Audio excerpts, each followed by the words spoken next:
There's one thing I want you to do for me. What? Come here. What? Win. Win. What are we waiting for? Take this!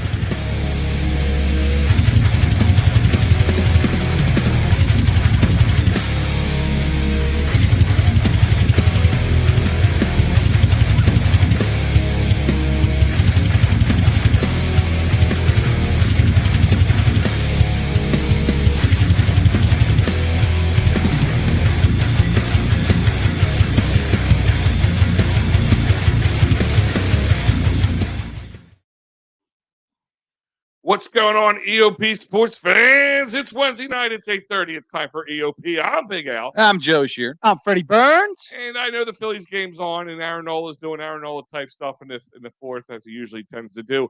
But YouTube TV, bring us up on the phone, chat along with us. We will keep you up to date on this as well. But we got a lot of Philly sports to talk to you about. Give the man some credit, Al. He's in the fifth inning.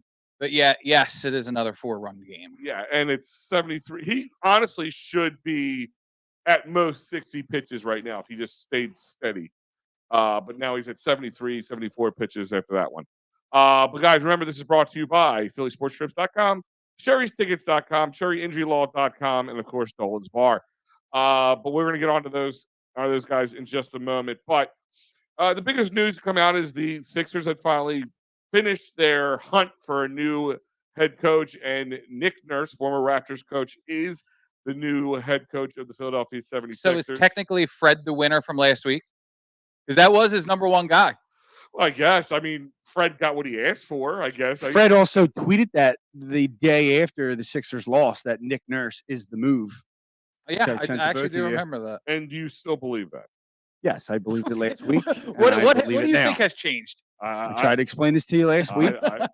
I mean, the debate was, will he pick the Sixers? And he did. Yeah. Which is, he picked them over the Suns, which is intriguing, which tells you maybe the way we look at this team being dejected year after year, and other people outside of people in Philly may look at it different. I did hear that kind of the Sixers just outbid the Suns. So it could have been about money. I do know that Embiid and Nick Nurse did talk before everything. I mean, I'm sure he laid out a little bit of the scheme that he wants to go in forward with. Who the hell knows what Embiid said and thought of it? But here Nick Nurse is. He's the head coach. I like it. I think it's hilarious because, Toronto thinks Embiid is the biggest baby whiner there is, and Philly thinks Nick Nurse is the biggest whiner baby there is. But I think there's mutual respect between the two, no doubt about it. Because even for Embiid to bring up Nick Nurse again in this Brooklyn series, going the Nick Nurse route when they were asking for calls and how it worked out, I think he respects him because, Nick Nurse, a major difference we're going to see with him is his creativity. We're not going to see the same old thing over and over again. Now, that might get to the point where it's crazy creativity, where you're like, what the heck are you doing? But I think that bodes well for a playoff series when you're getting out coached. He's going to be a guy that's going to be able to mix and match and manage change or identify matchups on the fly and say, hey, let's try this. Let's go this route. Let's put the press on when we're up 10. Let's do different things instead of saying we just got to trust our stuff. And as much as I don't think Doc Rivers is as bad as everyone makes him out to be, he certainly wasn't good enough to make those type of moves. Like we didn't trust each other as the reason you lost is ridiculous.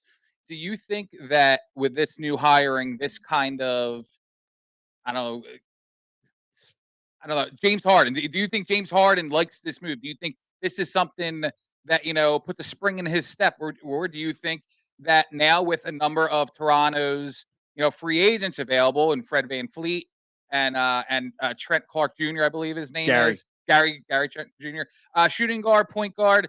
I mean, you would think that Nick would want to bring some of his guys in here, right? First, Harden. I don't know that makes Harden want to come here. Nurse is known for being hard on his players publicly. Yeah. But that doesn't necessarily mean the stars. So, if you look at the championship year, Kawhi Leonard, he never mentioned anything negative at him and let him, what's it called? Load management all year long. Where then you look at last year, True. they're all in the top minutes played, all his younger guys. So I think Nick probably varies. What did Harden say? He wants the freedom to do his own thing. Yeah. So play ISO ball.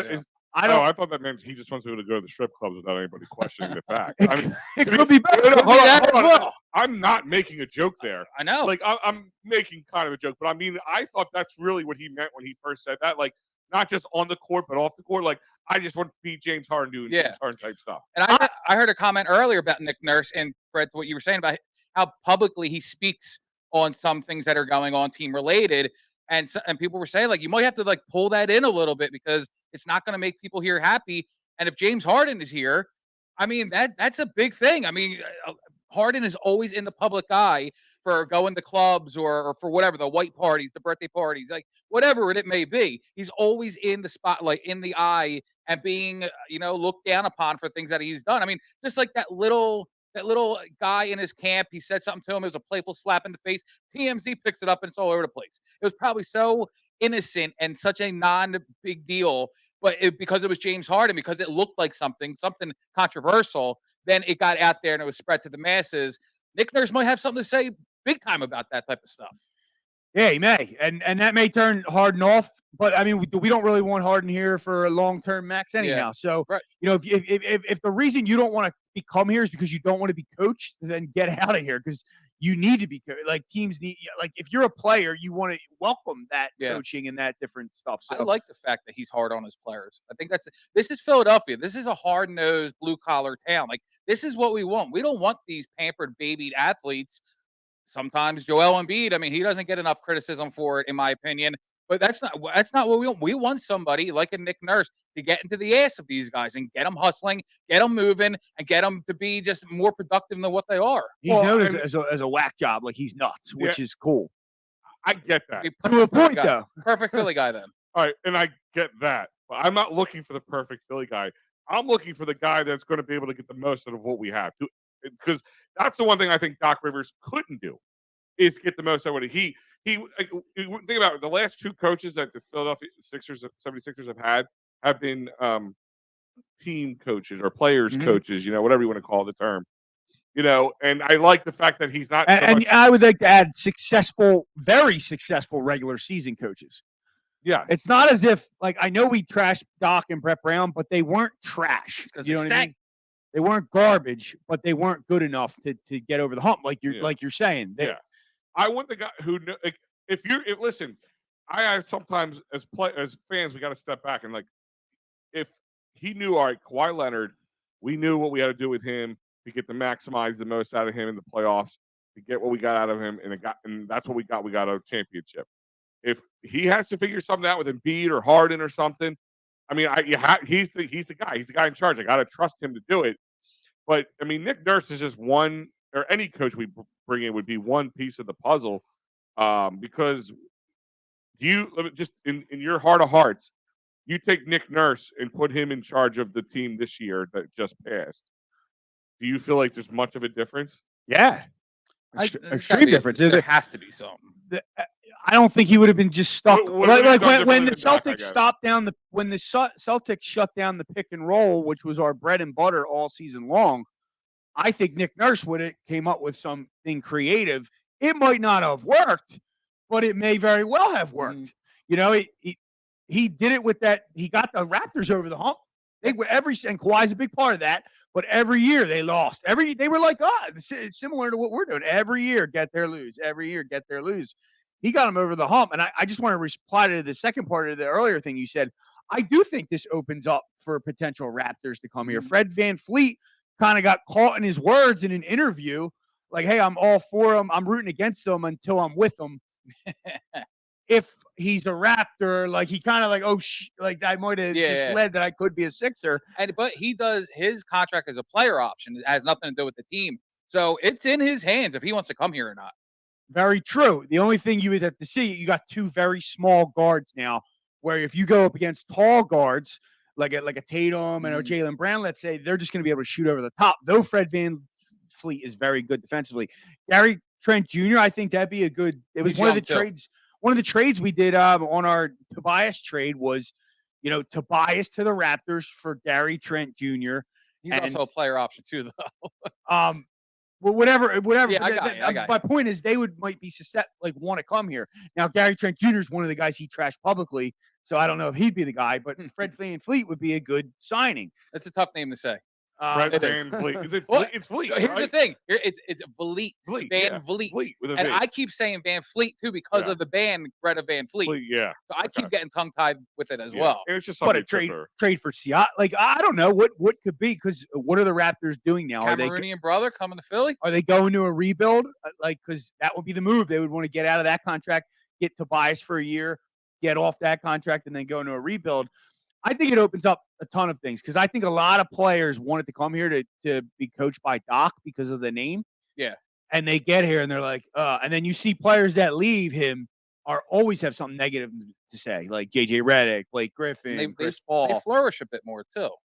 What? In my opinion, it's the typical Philadelphia athlete. Once they get out of Philadelphia, they take that needed development step forward and start playing better than they had in Philadelphia. Right. But like Harden, he was all about coming here for Doc, and then he's out of here because he hates Doc. I think Nick Nurse. We don't know what really went on in the Raptors locker room, but is that James Harden though? Like, he always seems like that's what I'm saying. It's type guy. It's not just James Harden. It's multiple players. Embiid himself. Ben Simmons was excited that Doc was here. Then he's out because of Doc. So I just think. Do you think that this is worrisome for a Sam Cassell and some of these other assistants that are here? I think Sam Cassell gets a job somewhere. We've been saying that for 5 years, though. Like when he left the Clippers, I think, and this is why I love Sam Cassell. Why I didn't want him is because he has no shown coaching X's and O's, and we have continued to lack X's and O's. Sure, he's a locker room guy, player type guy. He's going to push them though. Yeah. So that's why I think he's getting passed up right now. I think it would serve him to stay here under Nick Nurse, learn some of that X and O stuff, and then potentially move on. Well, I'm wondering if Nick Nurse wants to clean house and bring his own guys in. Because if he's looking at, he could be looking at tape of Doc and what these other guys have done on the bench and being like, listen, this is not the way I want to, coach going forward. So I'm going to bring my own guys in. I would imagine he'd potentially meet with them and see, right? Yeah. Or maybe he knows them from another thing. But what is he? When you say clean house, he might know from Houston. Actually. Are you saying wiping the bench clean? Maybe. Yeah. Or what, what do you in your mind? This is the way I'm looking at it. Is when Nick Sirianni came in here as the coach of the Eagles, he wanted to handpick his own assistants. You know what I mean? Assistants. I thought. I'm thinking when a head coach comes in, they want to have their guys under them. They don't want to just be appointed guys. I mean, same thing with Doc. He got rid of the whole Brett Brown stuff. That's normal. That's what I mean. Yeah. Is it worrisome for Sam Cassell on a personal level? He might get the axe. But he'll just go wherever Doc signed. Yeah, probably. You know what I mean? He'll have a job. He'll probably end up with Phoenix now. So yeah. I mean, he's gonna do nothing. I'm sure that goes with any coaching change. If you're a bench coach or whatever coach, you always have to worry about being out. But if you're good at what you do, you're Jeff Statlin-esque type guy, they're going to want you on their. He ain't going anywhere, bro. Yeah, that's what I'm saying. They're going to want you on their on their team of coaches. So if Sam Cassell's doing maybe that's where he's his yin to his yang. Sam Cassell's more the players coach, right. and Nick is more the furious one. Funny enough, you bringing up Statlin, he is our offensive line coach. And back years ago, 3-4 years ago, whatever it was, when we heard that he might go back to Alabama, we were all up in arms saying, give this guy a blank check. And this is our offensive line coach. Yeah. I mean, that is just a testitude of the magnitude of Jeff Statlin and what he brings to a team. Exactly. We've seen lineman after lineman that are underwhelming picks or not really good or struggling, that he's got them at least to be adequate. I mean, look at Big V. He got Big V a massive contract with the Lions. Starting right guard, Super Bowl champion. Yeah. Right. But he got him looking like that. And then once he left, that was a bad signing by the Lions. He's garbage. You know what I mean? And if you want to see those players play, I go to Sherry'sTickets.com. Sherry'sTickets.com, family owned and operated since 1946. Sporting events, concert events, theater events, you name it, they got it. No hidden fees. The price you see on the screen is the price you'll pay, except for additional 10% off using that great promo code EoP10. Absolutely. EoP10 will save you a ton of money. So back to it, guys. Sorry, I didn't mean to cut you off, but I mean, That's a good segue. Nick I Nurse. thought it was Yeah, thank you.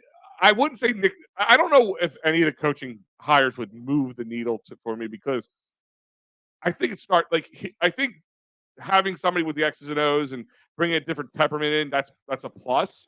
But I don't know how much that gets us over the hump. That's why I asked the question earlier. Like, it's what the guys above us. Like, what's Daryl Morey going to do? Like, that's what I want to know. What are the moves they're going to make? If Joe's like talking like he wants to bring in a couple of his Raptors guys, like fine, bring in Van Vliet. I'd be happy as anybody to bring Van Vliet in. But can we do that? Do we have the ability to do so? Well, Daryl Morey didn't hire Doc Rivers. So just to remember that. Yeah. So this is his first head coach. And Daryl Morey brought in Nick Nurse to coach the G League Rockets way back when. So he gave Nick Nurse his chance to start in the league. So they already have a relationship and they'll work together on that. I think now this turns the clock on to Morey, to point the finger to Morey now, because there's no excuse like Doc isn't my guy. This is my guy. And he's going to have to get creative, whether that's trading Tobias Harris, whether that's, hey guys, this is a wait year. I couldn't trade Tobias. I'm not going to do anything dumb. We're going to wait a year, let his contract go off the books, pay Maxey, and then go get another max guy. There's options here. Or does he trade Tyrese Maxey, the one trade piece they really have, which there's rumors that he and Tobias could go with the boatload of picks, would go to Portland for Dame Lillard. What picks? The 2047? Well, I mean, you guys keep saying that joke, and people keep saying that joke. They have a first round pick this year. Yeah. and they don't have one. Then they have one in 2026. Yeah, they do. Not this year. Not this year. Not this draft. I'm pretty positive. I don't think they have one last year in the draft. No, they don't have a single pick in this draft. Yeah. Next year they do. Because remember, you can only trade you can't do consecutive. You're thinking, because if you're saying 2026 and you can't have them consecutively, that means they have one in 2024. Hold on, fellas. Hold on. You know, Joe and I have known each other way too long. But I think we were singing two different songs. No. Okay. I think we're on the. I'm pretty sure we were. Whatever. But then whatever. Yeah. Then if I'm wrong there, then this does say they have one. But no biggie. The second round. I'm in the wrong year. That's okay. Why. Sorry. So anyhow, so then they don't have this one, but they have one in 20. My point is they have first round picks, recent ones to give up. Mm-hmm. So they got the 2024, 2026, 2027, 2028. We're in 2023. Those picks to a team that would want them, they would want the later picks, because that's when, if we make a trade like that, our window is probably 3 years with Lillard and Embiid. At that point, we would stink. So then those picks would then become valuable to those teams. And here's my thing. While getting Maxey and Tobias Harris, who then would fall off the books, which would be plenty of cap room. If Daryl Morey did what you said just moments ago, when you said, guys, listen, I couldn't get rid of Tobias, we're just going to run it back again with what it is. This is a kind of a loss year, or whatever you want to call it, getaway year. I mean, you could do little things and create, but yeah. But my point is that opportunity even, like, I feel like even that opportunity is not there, because if you say that, if you're Joel Embiid or James Harden or whoever's your superstar, you sit there, I don't have the luxury of taking an off year. Well, you're not going to obviously take an off year, but you're not going to do something stupid. You might have to wait to trade Tobias at the trade deadline. Maybe Embiid can be a leader like Jimmy Butler and lead his team and then have shooters around them. Maybe that's the play. Just because you don't go get a superstar, I mean, Butler's proven right there that you don't need a superstar. And even the Celtics going to the year before, like, they had 2 stars, and and Tatum's really the superstar. Brown's kind of the B, or a B++. So, like, it's more of team basketball and getting players to fit the system, players with length, 3 and D players, not just filling them with random stars and hoping they mesh. So, like, I think there is options. When I say a stop year, I mean a stop year to get cap off the books. Don't go do something stupid, in my opinion, like trading Tyrese Maxey and Harris to go get Dame Lillard. Well, I would much rather them not do that. I was going to ask that. Let Embiid go in the next year. I mean, as much as we crush Embiid, he's improved every single year. Past year, he's identified double teams and triple teams and scored, and he's the MVP of the league because of that. We've watched him fail every year. The only thing he didn't do is he didn't show up in Game 7, which we kind of forget that he was playing hurt. I don't want to make that an excuse, but there was times he stepped up defensively in that Game 7, especially early on. Big block, other block down the other end. He just wasn't making his shots. And there's no reason to not believe Joel Embiid won't take another step next year, in my opinion. As far as a very good chance that he takes a step back. Also, I don't. Or no. That's step just at all. a guess, in my opinion. If you follow the track record, I would say it would go the other way. There's nothing. The way he's grown, there's nothing has shown me that he would step back yet. Outside, but there is a track record of injury every single time. So that's the only thing that you could probably say to me that it's definitely going to get hurt again. Which now I lean towards: do we just embrace this load management thing and just roll with it? Well, that's kind of what I was bringing up earlier. Like, does the Nick Nurse working with Kawhi Leonard situation give us, kind of help him learn to work with Embiid in that sense? I think one thing you can take just from this very season is the Heat are a number 8 seed. They almost didn't even make the playoffs. And now here they are going up against arguably one of the best teams, if not the best team in the league, or at least consistent team, you can say. I mean, I think when it comes to it, we always say when you get to the playoffs, anything can happen. And we've also said, like, kind of when it gets to, 5, 6, 7, 8 in the play, or, seeding in the playoffs, it doesn't even matter. Like, it doesn't matter where you start to fall, like towards the later end of the season. Like, look at the Sixers this year. The beginning of the season, they sucked ass. And then they ended up with a 54-win season. You can rest Embiid. You can go into the playoffs as a 4, 5, or 6 because you are load managing to keep this guy upright and healthy and saving his, I don't want to say the prime of his season for the playoffs, but maybe that is what you do. Maybe to your point, to everyone else's point, load management is the way to go. We keep bringing up the Kawhi Leonard with Nick Nurse, his load management. They won the finals that year. I mean, there is a certain science to this. I hate to say analytics, but it is a little bit about the numbers. Jamal Murray was hurt for a good portion of this season, and Jokic carried him, so he's kind of fresh. You know what I mean? Now he was hurt. Tyler Hero, who might be coming back for the Heat. They have a guy who's been playing forever now. Well, he got hurt in the playoffs. He did play most of the year, but I'm saying, like, he didn't really load manage. But well, think about it, like Joe, kind of going back to it. If you think about it, and this is kind of something that sat with me, like, we talk about load management. Now I know it's an injury for Embiid this postseason, but think about their last since the season ended. They had a 4-day vacation because with the sweep, with the tournament first, the play-in tournament. So they didn't play for a few days on that. Then they go in and they sweep the Nets. And Joel doesn't even play only plays half those games, right? The rest of the team, then they get a whole 7, 8 days off to play. And then, like, by the way, they played better without Embiid on the court, in my opinion. Well, this is something that keeps coming up. Like, they were 13-5 this year or something. There's a number I heard without Embiid on the court. But the question is, can they do that consistently? Sure. Because if that's the truth, then trade him. You got to remember James Harden was a big part of some of those games, dropping 45. Absolutely. So are you going to have that capability, which is maybe that's why Harden wants freedom to just do what he wants. I mean, that could be why. You're arguably talking about an upgrade at the coach position, the head coach position, which is, I mean, we talk about X's and O's and Nick Nurse, and that's his specialty. I mean, that's going to do, in my opinion, wonders for the team. I don't even think it matters if it's James Harden or Fred VanVleet. I think that it's a culture, and Nick Nurse is going to coach this team up to run the way that he wants them to. We've seen him have success. We've seen him win a championship with, I know Siakam was there, Kawhi was there, but other than those two, he had role players around him. You know what I mean?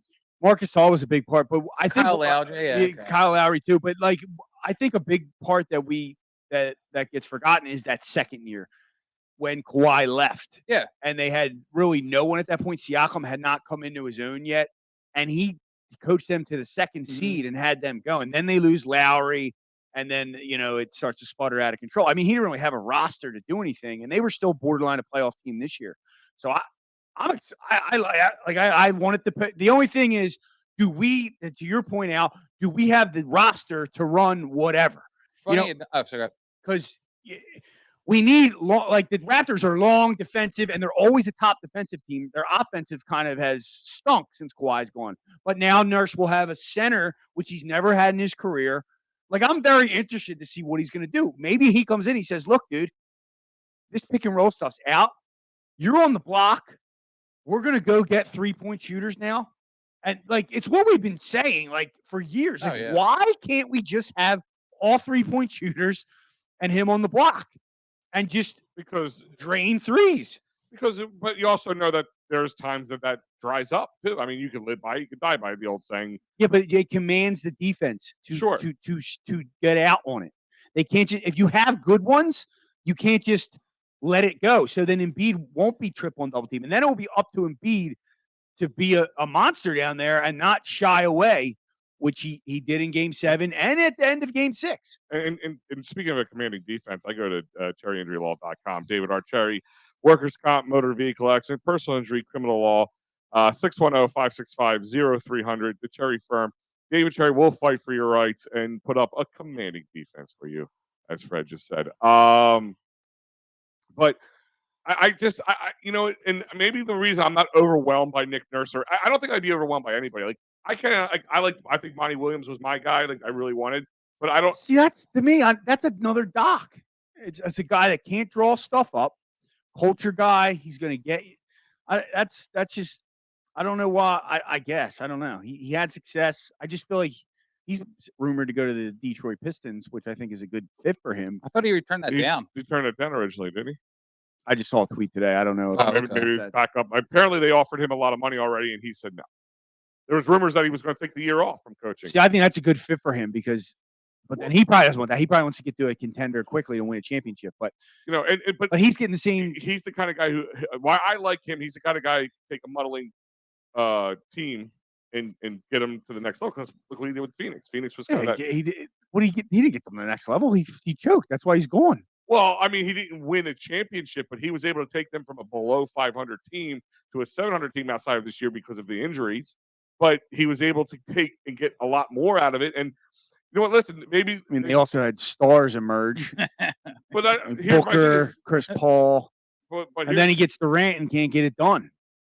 I think it's Doc Rivers with Durant though. Yeah, Durant besides Steve Kerr, correct? Well, and you had Kerry. Look at who he had around them. Yeah. But they might lose that series to LeBron if Durant's not on the court either. So, well, like I said, I think him coming back, the familiarity is a plus in this case because he's going to come back a different guy. It's not Monty Williams that was here, when Toronto knocked us out of the playoffs with the quadruple doink, and maybe the fact he'll know how to command the egos of players. Maybe that will be a plus, but it's not the discussion at this point because he's not here. I keep going back. I'm not going to be overwhelmed by any coach until I see what the Sixers organization is going to do. What's Daryl Morey going to do, and what's Elton Brand going to get paid not to do? Because that's pretty much what he does. I mean, talk about having the best. I mean, what would you do? What would I do at this point if you're Daryl Morey? Definitely not. I mean, start with James Harden. He's not getting 4 years. So how do you replace that output? I gotta go shopping. I mean, I don't have an idea. I would give me a chance to sit here and look through like what's available. What money do we have available? What's that's kind of the big question. There is nothing available. Is the thing. Fred VanVleet, but he's a good defender that a point guard that knocks down the three. He's not like a drive to the lane, dish, find a guy. I'm not saying like we need to bring James Harden back. I'm just saying that this is part of like the pause year. Like there's no one there. There's no one available that caliber to run an offense.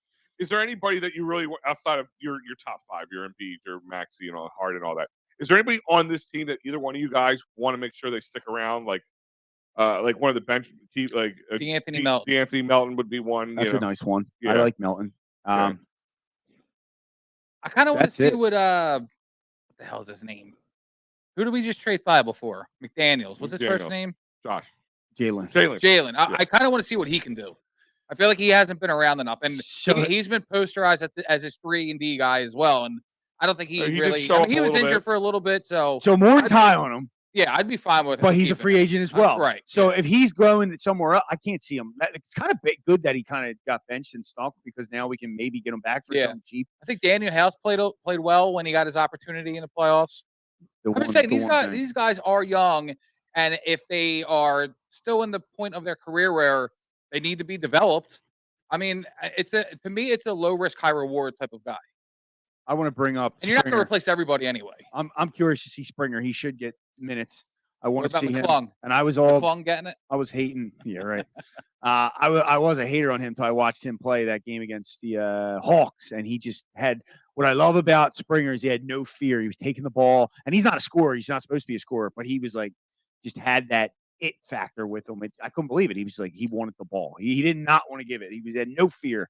So that's one. But that's about it. They all else can roll. You know what I mean? We had an interesting trade. I wonder how you guys would feel about this. And I kind of really like it. I don't know if it makes sense for the Pacers to Tobias Harris for TJ McConnell and Buddy Hield. I would do that in a heartbeat. Just for the Buddy Hield aspect. So they would get Harris, and they would get to see him as maybe a second option. He may have the ball more, maybe see more of what you saw when he was with the Clippers and with us with the year with Butler, where he was a little more productive. And then we get our shooter, Buddy Hield. He doesn't play defense. And then you get a backup point guard that'll give you some energy, 20 minutes in TJ McConnell. And then they're all free agents after the year. So then if it doesn't work out, they have the freedom to make a move next year. Let me ask you this as a countersuit. Would you rather keep Tobias Harris and sign Curry? I think you could still sign Curry if you did that trade, but I don't think if you have Hield, do you really need Seth Curry? See, I think you do. That's what I think. I think it needs to be like Bellinelli, Ersan, and Redick when it was just like that offense was awesome. Two of them were on buyouts, though. I mean, we didn't have to do anything for them. Well, they went out and traded for Ersan. They traded Jeremy Grant, who ended up being a good player. Yeah, he did. Yeah, I thought they got him on a buyout. And then that was definitely a trade. Redick was a signing. Right, he was a signing. And then Bellinelli maybe I think was he on was the buyout. Yeah. So, and that was before, and he loved it here. He even when he left for it, like I think you need that. I think you need multiple guys that can shoot the ball. I think Joe Harris is a free agent this year. I mean, I think there's the opportunity to maybe he's pretty injury prone too, isn't he? Yes. Yeah. Well, I think I've softened my stance on. Here's the other thing about the past year. Now we can get into like all the coaches because I think that's a cool topic. Let's give Maxey the rock, and if it doesn't work out, then you got to go get a point guard and he's a 2 guard. Maybe he has proven every single year, whatever his negatives were, he is going to get better at, and he does it year after year. So maybe that is the way to go. That's big on Sam Cassell too. Yeah. So maybe he stays because of that. Maybe Nick's like, listen, I want you here. You'd benefit from getting away from Doc so you can go get a head coaching job. Kind of like the enemy left to go to the Commanders to get out of under Reed to show he can do it somewhere else. Not so. That'd be interesting. Let me ask you this question: Can the Sixers go shopping, say, to the Brooklyn Nets? Like, here's a team doesn't have a real superstar, don't know where they're going to be. And bring back Ben Simmons. Yeah, no, I'm talking about. I mean, doubtful on like Mikal Bridges, but Nick Claxton. Nah. But what you kidding me? Be Brooklyn for a second. Yeah. Al, if that stunt he did to Embiid. But why would you do that if you're Brooklyn? David Duke. I don't know. Just throwing people out there. But I'm just like we're going for younger guys for the thing. We'll edit that one out. Yeah. We'll talk about that one after the show. What the hell just happened? But why? If you're Brooklyn, why would you make a trade here?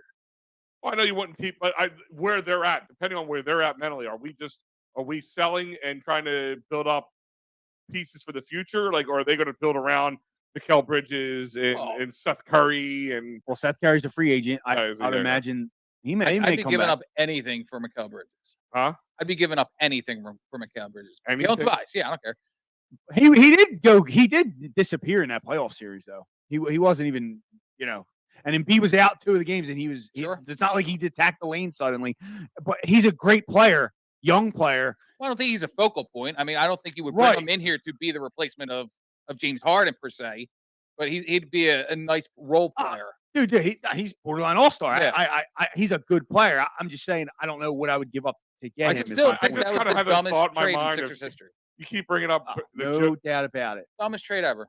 Could you imagine if they did bring back Ben Simmons? This place would burn itself down. I said it as a joke earlier. Yeah, but it's just like That's what I'm saying because you said it. I know that's what I'm saying. Like, but could you imagine if they just that rumor came out? Like, what the hell that would be brought down? It Philly would would be never happen flipping just out. because Joel Embiid's here. But I've been very open on the show about how I've kind of like did a little bit of a twist on Ben Simmons to where like I almost pity him at this point Yeah, but because he you're not- is still you're a not taking kid. him on the pity. His name just gets run down the gutter And every you think that's gonna second of change every coming day. in? It Like, won't change dude, I from just there. feel bad for him. Like he's got mental shit. I mean, it's The summer videos are out already. I You guys know. know this? Is he, He's taking- already is he- Instagramming the workouts. Yeah, he's taking one 3-point shot. I then feel putting it up bad on for his him. at this Lunges point. it is right now. Oh, his lunges. Lunges. He's not doing that one 3-point shot and taking a video of it. I was gonna say it's just a loop. Like he's not really making all these 3-pointers. Yeah, like I mean, it's called video editing. We all Oh, do yeah. it, on our phones nowadays. Mhm. But all right. Well, I mean, where do you go shopping if you're trying to build anything? I mean, anything around here because you got to look young. Probably guys on expiring contracts are not going to break the bank. What team do you go look at to go shopping? Like, whose bones do you pick to get anything for this team? Like, How many freaking trades have I come up with so far in this show? I'm just saying, I don't know where to go with this. I'm asking you. I just gave you like 5 different things. Yeah, but everything. I'm not saying it'll happen. all five included Tobias Harris. You only trade him once. Not one included Maxey. I'm not trading Embiid unless it's like Who are you trading ridiculous. Maxey for? Like, who is okay? I'll trade Maxey for him. Luka Doncic, which is not going to happen. No, all right. Like I'm not trading him. He's just too valuable, and I know then it takes that one trade off the board. I mean, at one point. But these are things as a general manager though you have to do. Like, what if the Celtics go give us Maxey for Jaylen Brown? That's something you have to consider. Jaylen Brown's the guy now without Tatum there. Is that something? Would I do it? I don't know. That's very tough. That's a very tough move. Then because you got to face any dealings Maxey. with Boston just give me the chills. You got to face Maxey too. Like, Yeah. I mean, Maxey's the only chip we got. He really is. You're absolutely correct. I mean, unless a team thinks they're Tobias Harris away from a championship. No, any team taking Harris is taking it to get off the cap. Like they're in the process years, kidding. Except the Pacers made sense because he would actually fit there. But then I think he would fit in LA too. I think he can go to the Lakers. Tobias. I don't know why. I don't know why because that's just where I can see him going. Guys, now I forgot about this one. So, do you know who is number 2 on the Vegas? What team is number 2 on the Vegas odds for LeBron James to come to? The 76ers. It's the Philadelphia 76ers. Oh, you think the Lakers are going to trade LeBron for Tobias Harris? Listen. Here we go. Here would be the deal. If LeBron wants out, they got to blow it up. Yeah. So, that would be a deal. A straight up deal? Oh, you have to give picks. I was going to say. You probably have to add Maxey. You have to add Maxey's probably in the chip. All right, hold on. Maybe not, though. Maybe you say, no, we're not doing I'm asking for Anthony Davis, too, then. If they're blowing it up and they need to just start sending assets the contract's got to match that. I don't care. I want LeBron. I want AD. I want them all. So you want to be Lakers East? Yes. I'd rather be the Lakers East hold on. than the Rockets Northeast. Yeah, okay. Well, in all honesty, Joe, if they could somehow pull this off and bring LeBron here, I mean, obviously. Well, I think LeBron could just opt out and sign here too. So I don't know. He's had those options for the past 10 years. But it would be a sign. He could opt out, then do a sign and trade, Right, get the max money he could get by signing with the Lakers. So then they would get Tobias Harris. They'd get out of that contract after 1 year, and they could start to rebuild. Can we sign a max deal? LeBron, from my understanding, will never sign a max deal. And the reason he's been doing this for 10 years is because every offseason, the max goes higher and higher. So he takes the 1 year and a player option. But he gets a max on that 1 year. Right, on the 1 year, not a max contract. Yeah. Not a 5 year super Okay, max. that's what I was asking, because if he did have a he max, could get a max one deal, But if he did a sign and trade, he signed for a max deal, we couldn't I sign don't him, right? Can you do a 1 year sign and deal? That I'm saying. The sign and trade would allow that because the cap expands. And now Even if it's only 1 year? And then you're able to trade Harris. And I didn't know if there was a minimal year. It works in differently. contract. It don't expand as much. Okay. I don't know the ins and outs of that. Like, you're going to get more other ways, but like Jimmy only did the 4-year right instead of the 5, right. and we were able to trade him. So if you do whatever, because the 5 was only if he stuck with the Sixers. You can from sign and trade. You can only max at 4 years. So the thing is, they're different from each other. So essentially, it's the Lakers signing him to a max deal, right, and then deciding to trade him, and then we would just have to max or match the contract of LeBron or whoever at that point. So if LeBron, which would be need Harris. Can we sign and trade? Can we sign and trade Harden to the Lakers, and they sign and trade either AD or LeBron, yes. and then exchange? Yeah, and maybe that's something they want to do. Done. That could be something they want to do. Although for AD, I'll put AD and Embiid on the court together. I don't care. Joe, Harden sucks, but we're gonna get AD and LeBron for him now. Joe, can you screw LeBron? I don't want LeBron. I hate Harden. Get him the hell out of here. Can we trade him for LeBron and Anthony Davis? Yeah, it's like, oh, this smells. Taste it. But who would say no? I mean, yeah, right. Other than the Lakers, who would say no? I mean, Joe, that would make sense for that. LA, he's shown the ability to still do the 45-point game. It might make sense for them. The stars would be aligned. I don't know. They would still be able. They would keep AD probably. Right. I would say, and then they would sign Austin Reeves, and then you'd have Harden, Reeves, Schroeder's his backup, and then that'd be funny because Harden. I guess D. Russell's gone from there, right? D'Angelo, yeah. Would you? I mean, I know I've talked about it before, but would you consider bringing him in? Not for the money. No. I just thought he's so inconsistent. Well, how old is D'Angelo Russell now? He's still pretty young, 28, 29. What draft was he? He was the year before. Okafor's draft. Yeah, because he was number 2. Okafor was number 3. It was the year before Joel. Yeah, 27. Yeah. Okay. Yeah, his consistency is an issue, but is he a max guy, or can you get him for the MLE? Nah, I don't think you get him that. No? I think other teams will pay 13, 20, 14 million. I mean, other I would teams do will that pay for Russell, 25 14 million. I think he'll get more, or he'll at least try to get more. Definitely could. There's always a dumb team that does something like the Timberwolves doing a trade for. Exactly. There's always a team that's going to do something like that. And you're like, oh, wow, why did he sign? I mean, we signed at one point Jared Bayless way back for 3 years, 30 mil. That's right. And like, it was at the time, right now, that sounds like an okay deal for a backup point guard, but at the time, they were making like 3 and 4 million. Now, if they were to somehow trade for Luka, can you imagine just the media and us about Embiid can't stay healthy, keep his weight in check. Luka can't stay healthy, keep his weight in check. I mean, it's a disaster waiting to happen. But it'd be so goddamn exciting. Embiid, when they played each other, was off the camera, blocking the camera, whispering in his ear something. Could you imagine if that happens? He said, "I'm gonna blow the playoffs this year. James gonna get rolling. You need to request a trade. I'll get Mark Cuban on the horn right now, and we'll start the paperwork." That's probably more likely because I can't see Luka quitting on his squad. They would have to trade him. He wouldn't force his way out yet. Kyrie Irving, forgot about him. Yeah. I mean, Kyrie. I think I've done a bit of a 180 from what I said last week.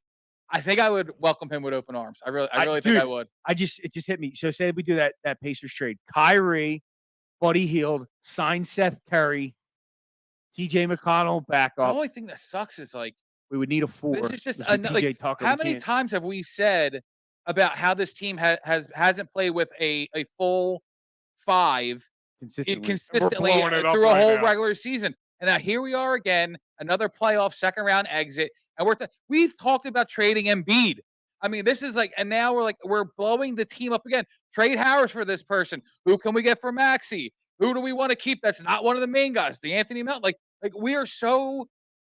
We're drama queens. To your point, I would keep James Harden if it didn't mean like a super max, which I think it's not going to have to. But the problem is the difference between 30 million and 42 million is irrelevant because you can only expand the cap for your own players. Sure. So it's not like you sign him for 30 and then you get 12 to use. It doesn't work. So like, but it's also like if you're not signing him for that 35, you're not getting 35. You're only getting 13, 14, 15, whatever it works out to be. Right, because you're already over the cap. But they'll let you expand without penalizing you. I'm glad you guys are here because I really The It NBA is cap, weird, man. the NBA cap is the most confounding thing to me. It's basically like there's a line, right? And if it's your home player, you can go above the line without getting taxed. Okay. If it's not your home player, then you'll get taxed. Okay. So players, they put them over anyway. So is it they don't just pay the tax. taxing? I mean, well, like if you let them go, the line doesn't stay up here. The line is still here. So if you let them go, you're still got. Does the line move every year like the NFL? Yeah. Okay. You know what's funny is I saw something the other day, and it was a picture of Jimmy Butler and Kyle Lowry, and like the caption was like, "Can you believe the Sixers could have had these two guys on their team with Embiid and Tobias and with Ben Simmons if he got traded to Houston? Like all they had to do was keep Jimmy Butler, give him the 5-year max that he wanted, and then it was the next year Kyrie got traded to the Heat. Like, and he basically said it was between Philadelphia and the Heat. If the new trademark Jimmy Butler was still on the Sixers, we would have had this unbelievable roster for years to come. I really would like to know, like, was it Brett Brown and Ben Simmons, or was it the contract, or was it both? In hindsight, it would have been insane at that time to trade Ben Simmons because of Jimmy Butler. Yeah. But I think it's something Pat Riley would have done. I think Pat Riley would have said, you know what, I can see this guy soft. Well, he did trade for Jimmy Butler. But I could see if he was the GM, he would identify Butler issues. He would identify the issues with Simmons immediately and been like, you know what, we're going to keep Jimmy. We're going to trade Ben for a king's ransom right now, and that's what we're doing. Well, I mean, it took a lot of balls. Well, but maybe it would have been the right is move. 2020, and maybe they moved Joel for that haul. What's the haul? Is the thing? Nobody knows. It has to be crazy, though. But I don't think anybody knew what the haul was for Ben Simmons per se.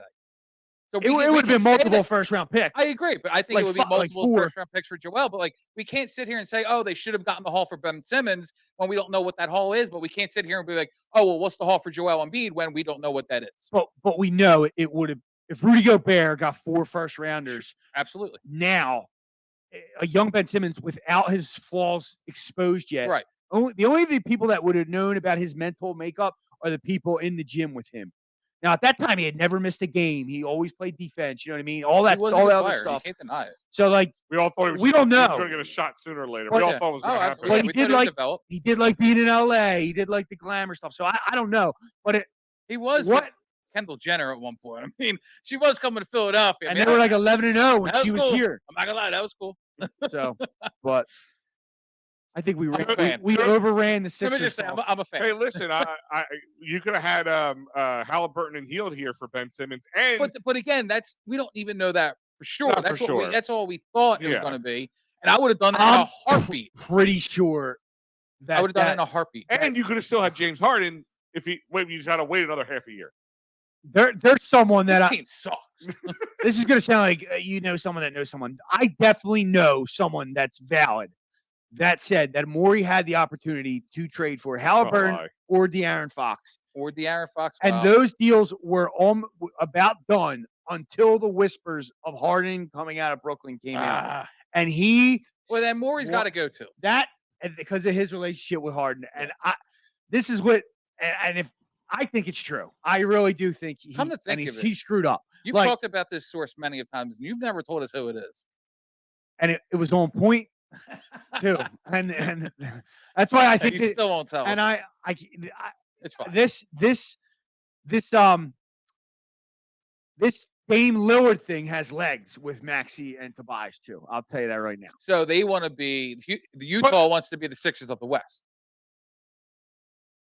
Tobias, Maxey.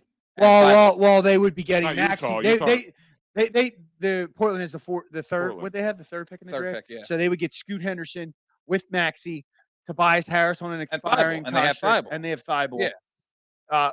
But more importantly, is they would lose that contract to Harris, so they'd be able to go make a move from there. So, and they would have to get a ton of picks. Like the picks we have left would be gone, so we'd be like screwed for until 2047. Yeah. Like, so I don't like that trade. I think there is. But I'm saying, would you take number 3, Scoot, and picks for Embiid? So they try and team up Lillard. 3 and, would be Scoot. So you get Scoot. No, that's what I mean. Right. I mean. You get 3. I would need 4. You know who it is. 4 first-round picks on top of that.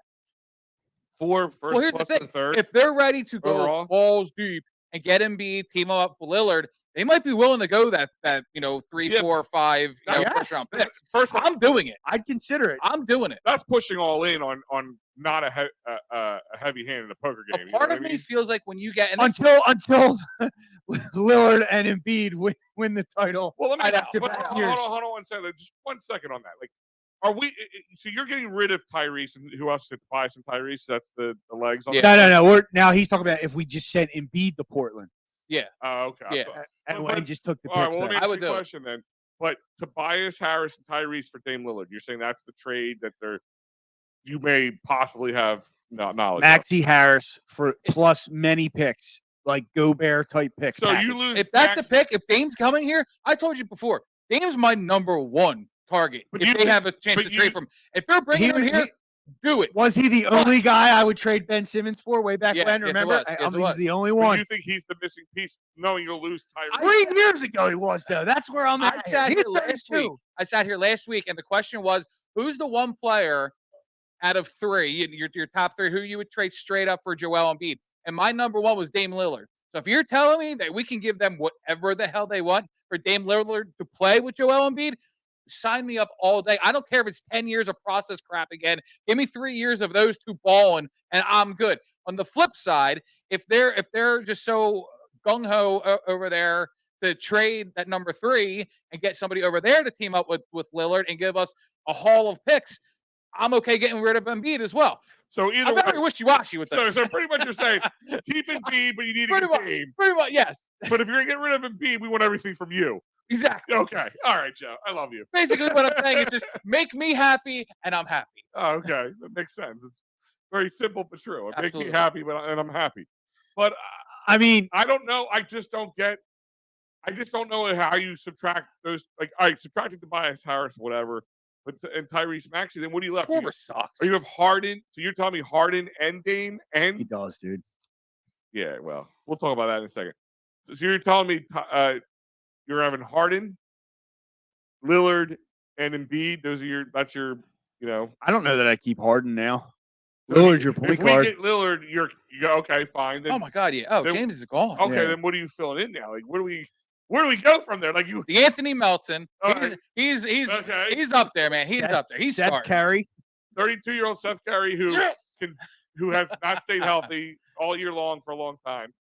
I mean, you get shooters and you let these two roll. You But get if role can't players. Yeah, you got a guy who's like one knee cap away from not playing. There's anymore. one thing I would say is Joel Embiid can't be roaming around that perimeter.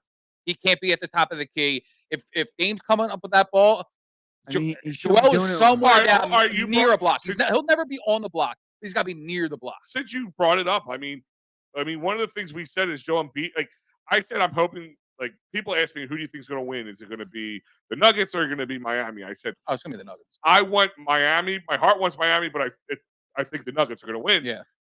I think does a guy like Embiid watching Miami, if they somehow came all the way from a playing tournament, went all the way, ran the gauntlet, played against Milwaukee, played against Boston, and beat the Denver Nuggets. Does that like spark something? Like, the last time we lost, he came out and said, we need a tough guy.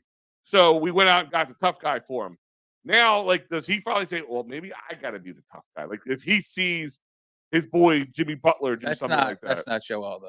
I mean, we all know. All right, we well, all that's know my he's not question. that guy. You either have it or you don't, right? He doesn't have it. He's shown he hasn't. Okay. He has not. And I agree. I'm just asking you guys how you No, feel about it. you are 100% right. I mean, I think if there's one team that Joel would overwhelmingly ask for or demand the trade to, I think it's down with his best friend down there in Miami. And if they go out there, if they win, or if it's very competitive and they come, to a game 6 or a game 7, and Joel's like, I can go down there and win with Jimmy. Yeah, he might demand a trade. He absolutely. Well, it's might. funny. Did you hear about the Marcus Hayes report where they're talking about like how the whole thing of Jimmy Butler being here for 5 years was just never going to happen, Right. And one of the things that he said in his article that the first month that Jimmy was there, Harden or Embiid actually almost asked for a trade because he couldn't get along with Butler, but then it ended up being they whatever worked out, and then they worked together. And apparently it was Ben Simmons held over their head. I will not sign my extension as long as Jimmy Butler's here. So actually he kept it from that happening too. But and then he kept Does saying, Marcus Hayes know anything though? well, I'm just saying I'm going by what this article says. I mean, he's a guy who tends to have the info. He does have info. Yeah, I mean, but my point is, like they were saying, like he does not, he was never going to be here. Like, and maybe he brought up something in this article I read. It makes you think: would the Sixers organization, as it is, running it as it is, or even then, been able to, I don't want to say control a hothead like Jimmy Butler for a long-term situation? Or is it a Spoelstra and Riley combination who can do that? I think great point. But you have to think of it this way. It was Brett Brown's team back then. I mean, could Jimmy have been in a locker room with Doc Rivers? Well, apparently, again, according to the report, Doc's hard on the players. So I think they may have matched. Yeah. Well, what would have happened was here's where Jimmy yelled at Spoelstra, and Spoelstra got right back in his face, like F this, F that, right back at him. Where I don't see Doc doing that.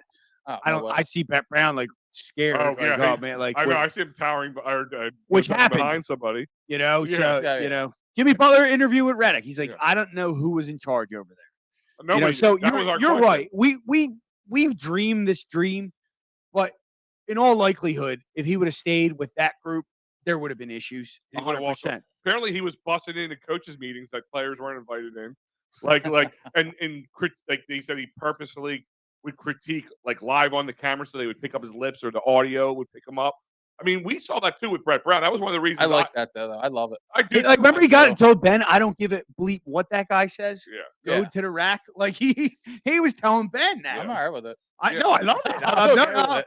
I'm not saying it. I'm not okay with it. Like I want that. But my thing is and that's heat culture. Yeah, and that's my thing is they painted Jimmy Butler as this wild card, like this crazy guy.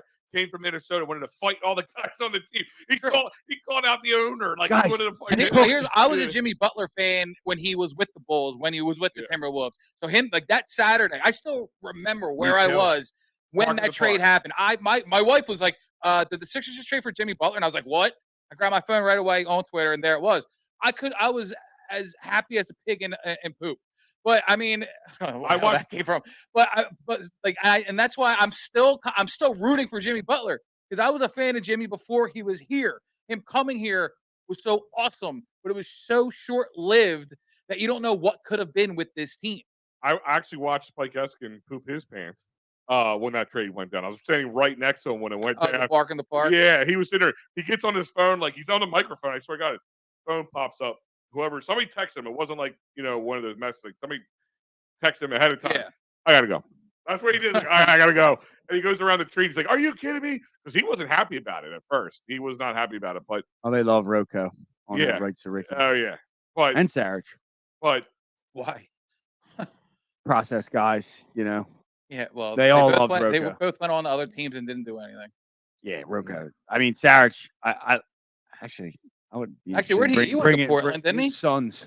Didn't it? Oh, he was in Portland. Yeah. But dude, Jimmy Butler, like, literally went to practice, brought all the practice squad guys, beat the crap out of the ones, went home and did an interview live on ESPN and told ESPN he just beat the crap out of the ones. Yeah, he's nuts. That was in the report. He said he told all the bench guys, "You're my guys. You're with me. We're gonna beat the crap out of these guys." Like in a practice. Yeah, and did it. Yeah, but did it, and then announced it on. But knowing how they all said they were done their second practice. Which is not George Teague. He was a former Cowboy. Jeff Teague, I think his name. And he's doing an interview, and he's like, "Yeah, we get done the second practice. We look up on the TV. There's Jimmy talking about how he whooped our butt on ESPN." And I'm like, I mean, the man apparently called out and said he was going to fight the coach, the owner, the players. It's like T.O. type stuff. Yeah, like what could have been? But as much as he criticized people, I feel like he criticized himself just as much. Like he took accountability for the games that he played like crap. Like now, right. I think if he plays like crap, he'll be in a post game presser saying that he played like crap. He wouldn't be there like some unknown player who I'm not going to say, but he's not going to say, "Oh, me and so can't win. We have to work as a team of 5, blah blah blah," and throwing his team under the bus. I don't think You took away the first part of that comment. He blamed himself first in the first he paragraph. should have. I know. But I also don't think he should have shown or thrown his teammates under the bus. Everybody knew what was going on, what he was saying. I think there's only one way that's going to be taken, and it's going to be out of context, regardless of it was meant one way or another. True. Yeah. Radio silence is always a good thing. But I could have elaborated, but it's not worth it. Like, it's you're right that he shouldn't have said it, but like I think it was blown out of proportion too. Like, oh, of course it was. Yeah. Absolutely. And one thing to your initial point where we started going on this, Harden and Embiid have only been together for a year and a half. Mm-hmm. And I think if he doesn't get a 4-year max, it makes sense to see this through 3 years, 2-3 years, and see what happens. Because you're saying 3 years to Harden? Well, you have to. You can't just say it's done. Like, you can't just sign him to a 1-year deal. He's not going to do that. You can do 2 and 2 then years. Option. And it's not like he's going to be untradeable. I don't know. Unless he falls. I mean, we Who got wants him swept right now? without him. Wait. Do we not forget this? We would have got swept. I agree with you. But 100%. Who right now is knocking on the James Harden door that's not the Philadelphia 76ers or Houston Rockets? For a max deal, no one is. A piece to the puzzle, yes. So it's not like he'd be untradeable. I'm saying if you had him on a 3-year, $30 million each year deal. So you think he'll sign for $90 million for 3 years? I don't know what he'll do. I'm just saying. I think he wants at least $100 million. Like, I'm talking. Yeah, but he's not going to get it. I'm just saying. Right? Unless there's one person who loves this guy and would be dumb enough to do it. Thank God he doesn't work. Oh, wait a minute. He does. See, that's the problem. That's where it gets insane. Even though still that contract could be traded down the road because the cap will be higher and the max contract won't be what it is now. Kind of like with the game that Howie plays. Yeah. But I don't know. Well, talking about traveling, I go Ultimate Chicago trip, maybe Wrigley Field, PhillySportsTrips.com. One of the many summer trips, one coming up June 28th through July 1st. If you haven't been to Wrigley Field, you're missing out, my friend. It is a great trip, great place. Baseball, just classic stadium to visit. If you're like, hey, I want to hit some different stadiums, you definitely have to bucket list one. You can check that out later in July 28th to 31st. You can go to Pittsburgh. Again, another great stadium, PNC Park. An amazing place to go. Just don't go to Permane Brothers. That place stinks. It's overrated. Or you can wait a little bit into the September days and head out to San Diego, Petco Park. Whale's Vagina. I can't say I've never been to Petco Park, but San Diego is an amazing place, by the way. It's like the most perfect place to live in the United States of America. They got one of the best zoos out there. The weather's amazing, and just the zoo. The zoo. The zoo is always what sells people. You know what they say? Take them to the zoo. Yeah, take them to the zoo. But check out PhillySportsTrips.com. We haven't got into it. Let's kind of change gears for a second here. I want to change the gear into this. The Phillies suck. Okay, let's talk about the Phillies because real quick, and then we'll get into the coaches. Yeah, well, let's talk about. Is that Robertson? Oh my God, Robertson. I think you were right the first time. No, I am right. Huh? There's a T in his name. Robertson. Yeah, I said it. Yeah. I knew it. I second guessed myself and I shouldn't have. But here he is closing. I mean, last night. Let's talk about you, Ranger Suarez. This is stinks. First few games. Get through. Not Get last through. Night. I mean, we got life. But this is what they do. They get life, and then don't worry, Kyle Schwarber will come up and solve that problem. It's still he struck out last inning. We don't have to worry about it. I'm joking, but it's. You finally get Ranger to pitch a great game. I mean, he only let up one run, but the bats get cold. Like I was on the post game show last night. I kept saying consistency. If one part of this the engine's firing, the other part just seizes up, and this is what's happening. Like, I mean, Aaron Nola is it's not his best outing, but you can't muster more than one run. This is 2 runs right now in 2 games against the Mets. He'll have the next game. He'll have a good one because it's like. He'll have one, and then the next two, he'll have 4 or 5 runs, but he'll go 5 or 6, and people will be like, "Oh, well, he went 5 or 6 innings," but yeah, but he gave up 5 runs. Yeah, but it's the same thing. It repeats itself. we're going to be able to get him cheaper though. That's a good thing. Yeah, $2.50. I'll take him as a 3. But $2.50. But to your point out, it's four runs. Like they're nowhere near this, and 4 runs you should be able to win the game. I agree. That's what I'm saying. And like, to you last can't week, muster more than 2 runs in 2 games against the Mets. Last week we were saying the bats are there. We there we go. Get the rally caps on. Go, Cody. There's a walk. Then like we said, the inconsistency. Now the bats are dead. The pitching suddenly is there because 4 runs isn't terrible. I gotta put a rally cap on, guys. Oh my God! But what was the guy that I'm trying to think? He was on the team earlier this year, but they moved him back down. The Phillies? Yeah, Cave, he's crushing He's it. crushing That's right. He's like almost 500, batting almost What? 500. I forgot all about Jay Cave. Yeah, bring him back up. Bring him up. Do something. Like they gotta shake some up. Like I said, play upside down day. The problem is who do you replace him with? Like Cody's been playing well. He's not going down. Yeah, I mean, dude, that was a home run ball. That was. Like, do you let Clemens lead off and Bryce Harper bat 7th? Like the only thing I want for this lineup not to do is to change the leadoff again. Just please, just consistent. Just keep Stott up there. I know. And last year, that's what he did. Like he would never change it last year. Like he would just sit there with Schwarber as leadoff last year and never freaking change it. And now he wants to be like change guy. Kyle Schwarber will be in the leadoff position tomorrow. Mark these words. And you know why? Because Joe knows a guy? You have a guy? Because I know a guy. You got a guy? Pretty good source. Okay. Pretty good source tells me reliable. It's June 1st. Yeah, okay. All right. Pretty good source tells me it's June 1st. I see where you're going with this. Kyle Schwarber will be in that leadoff position. That guy's not turning his hat inside out. But I hate watching. This is what I hate. We're on the show air, but we're like, I want to pay attention here, but we got to keep talking. But sorry, you mother. What's he trying to say? I don't understand what he's trying to say there. You swung, dude. I know. Like, now you're man at the ball too before that. Unless he. I was tricked. Unless he tapped it. He's trying to say he tapped it, but it's a foul. No, we didn't. No, I don't know what the hell he was trying to. And even if he failed, tipped it right into the glove. I mean, yeah, I don't understand what he was arguing about. Oh, but we got Mr. Clutch. Yeah, and he's gonna tie this up right here. I'm feeling it too, Joe. He's not with that one though. But they got to stop swinging for the fences. Like this is the other problem that they do. Like we should do a live show where we just watch. Now baseball will be a little tough to do, but maybe like a football game. Well, I mean, hell, they got a pitch clock now. The games are so much faster. I think we can do it. Yeah, I don't think people will care about our reaction to a double play. We'll have a pizza party. Football will be fun though. I'm down with the pizza party. I love pizza parties. Down with they go a long way. I had pizza tonight. I'm a fat guy. I love pizza. And I party.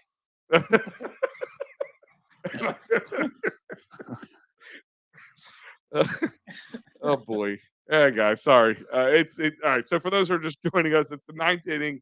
Phillies are down 4-1. Two outs. Guys on first and second, and Stott's up with a 1 ball, 1 strike. Let's see where he goes with this. God. Like, are we just going to let go of Topper and have Justin Long take over? I just hope for midseason magic again. Every single year. Every year, just have somebody in the reserve spot. Well, let me ask you a question because we were talking about the other coaches and Topper's one of them. Watch, Girardi was all a plant. He's going to come out at, somewhere. What if they switched him back? What if Girardi got hired back and Topper's gone? What if Girardi's in the dugout right now watching all this? Conspiracy theory Joe over here today. But talk about Rob Thomson for a second. I mean, when they signed him, they only signed him a 2-year contract, right? Or was it an extension? Smart. Yeah. I mean, does that tell you that they're like, this might be lightning in a bottle? Well, if you think over the past 10 years, they've gone through probably 10 managers. I mean, Ryan Sandberg gave up on the team. Pete McCannon was nothing. Gabe Kapler, Joe Girardi, Topper. I mean, where do you have to go next? Where do you have to go next? Are you going to get Joe Madden? I mean, what are we doing here? I mean, they like the graphic said, Stott is one of the best 2-strike, 2-out hitters. He's a stud. And right there. Oh my God. The graphics always haunt us. Can I just put that out there?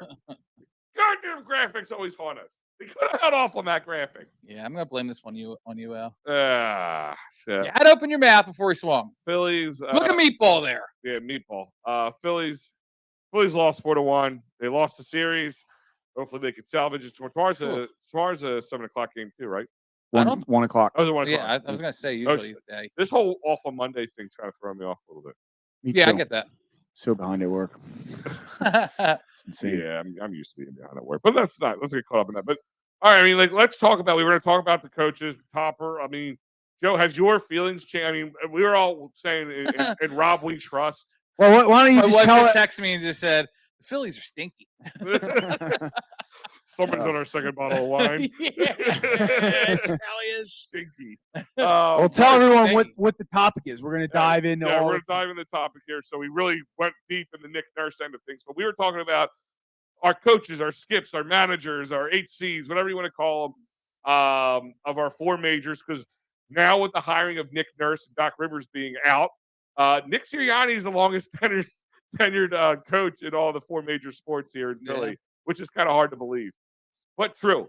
So Rob is only, and I guess Torts is the second, right? Torts would be the second, yeah. Wow. Torts is second, and Rob technically he'll be with the interim tag. He'll be 1 year in a week or like 2 weeks, I guess. Right? True. That's true. He but wasn't even if you go by his his contract signing, he's got to wait till October before he hits that full year as a manager. Wow.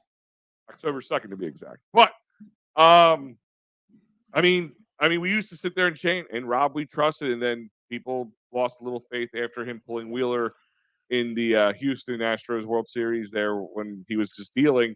That's because people love to complain. Well, that's true. But has anybody has now, like, do you put any of what they're going through? I mean, at one point when you have a team that's struggling across the board, you put any of the struggles here on Rob, or is this just, well, they did this last year and Rob wasn't running the show then? Or what are your feelings on Rob and currently as the skip? I feel like he's in a bad spot because what can you do? We talk about it all the time. When the starting pitching is hot, the bullpen sucks, and then vice versa.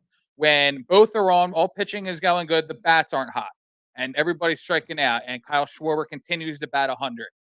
I mean, Topper's not out there playing. Like, he can't play all 9 positions. I mean, yes, we can criticize him on some of his, substitutions when it comes to, the pitching management and stuff like that. But ultimately, it's not his fault that Bryce Harper missed the first, 2 months of the season. It's not his fault, i.e. Kyle Schwarber, like we just mentioned, is batting 100. I mean, okay, I'm sorry. My biggest blunder about Topper is the inconsistency with the lineup. Set it, let them get used to their role in the lineup and where they're hitting, whether it's set up, clean up, set up, whatever it may be, lead off. Just let these guys start to gel in their positions. Bryson Stott was hot. For whatever reason, Bryce Harper comes back and you feel like it was game 1 of Bryce Harper coming back. And then he moves Stott back to like the 7 hole, put Kyle Schwarber back up there. I don't know if because it was familiar from last year and that was what the lineup was, that got them their success. We talk about it. Bryce Harper should have been plugged in that number 1, and everybody behind should have just shot down a spot. And Stott and Turner should have stayed that 1-2. That's my biggest thing about Topper is the lineup. Outside of that, you can't fault him for the downfalls of the field of play. But the base running, the mental mistakes. I mean, you can't blame that on Topper.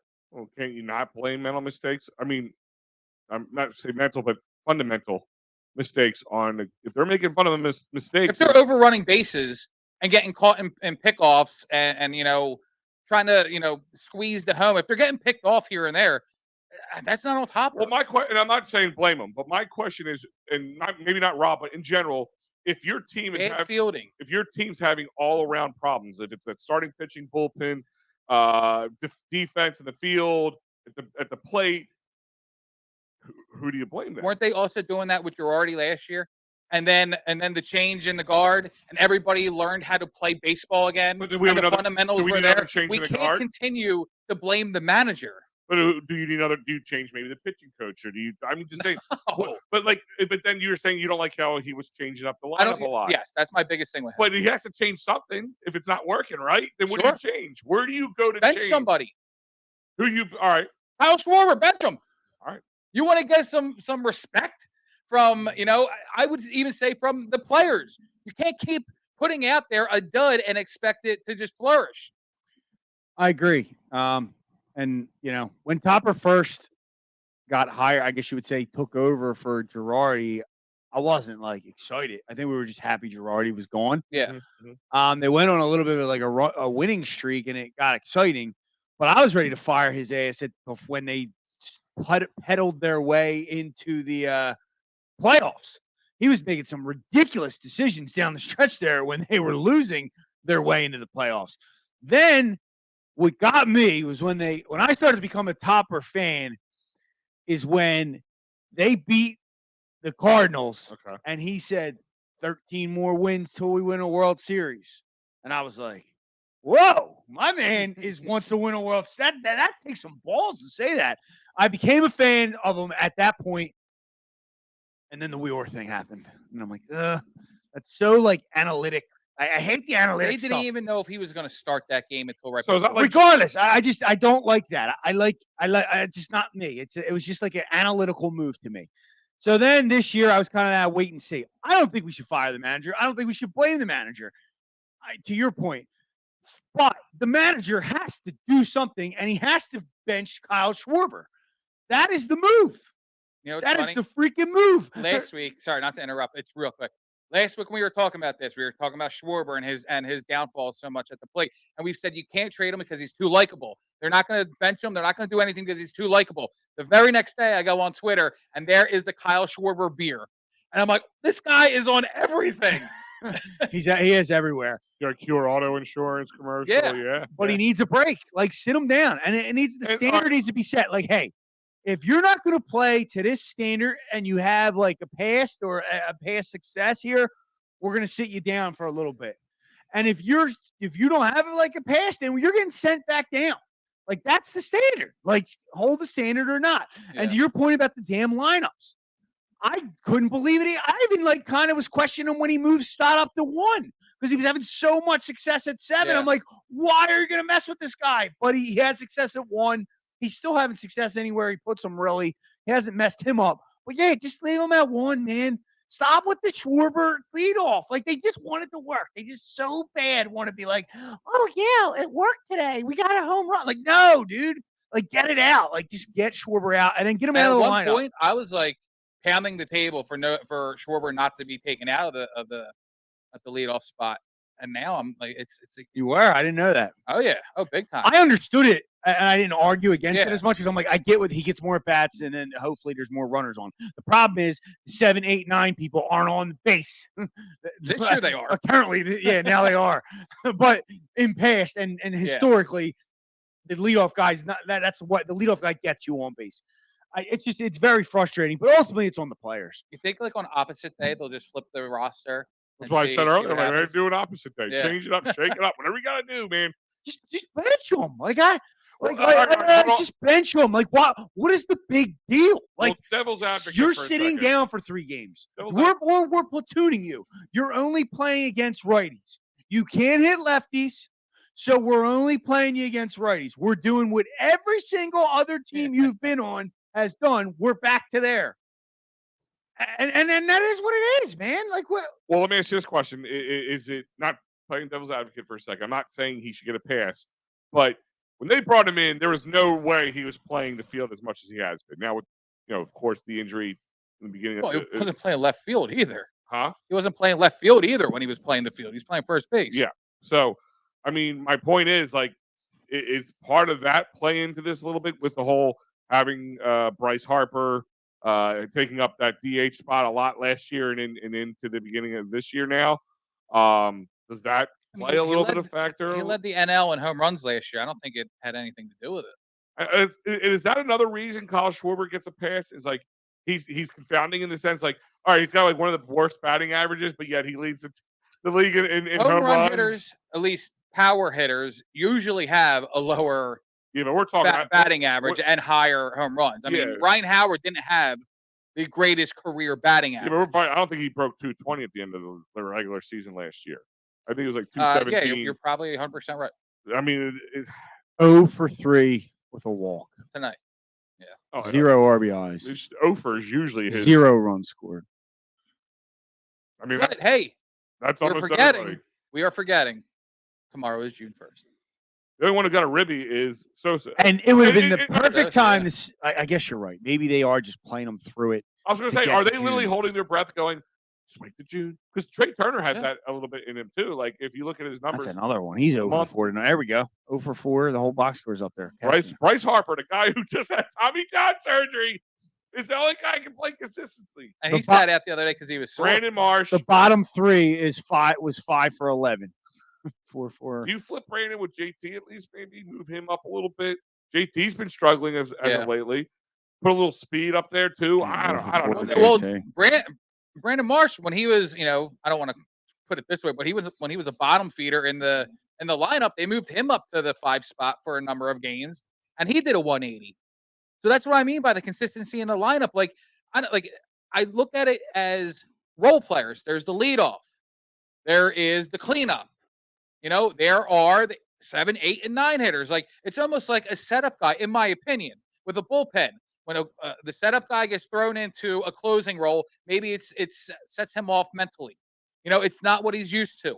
It's a different feel. It's a different role. I think you have these long guys. I think you have the setup guys. You have your closers. I think that plays a lot into the actual offensive part of the lineup as well. Like Cody Clemens, I don't think Cody Clemens would expect to be in the 4 hole if he was batting 500. I think he would still expect to be down there because that's where he's playing well. That's what he's used to.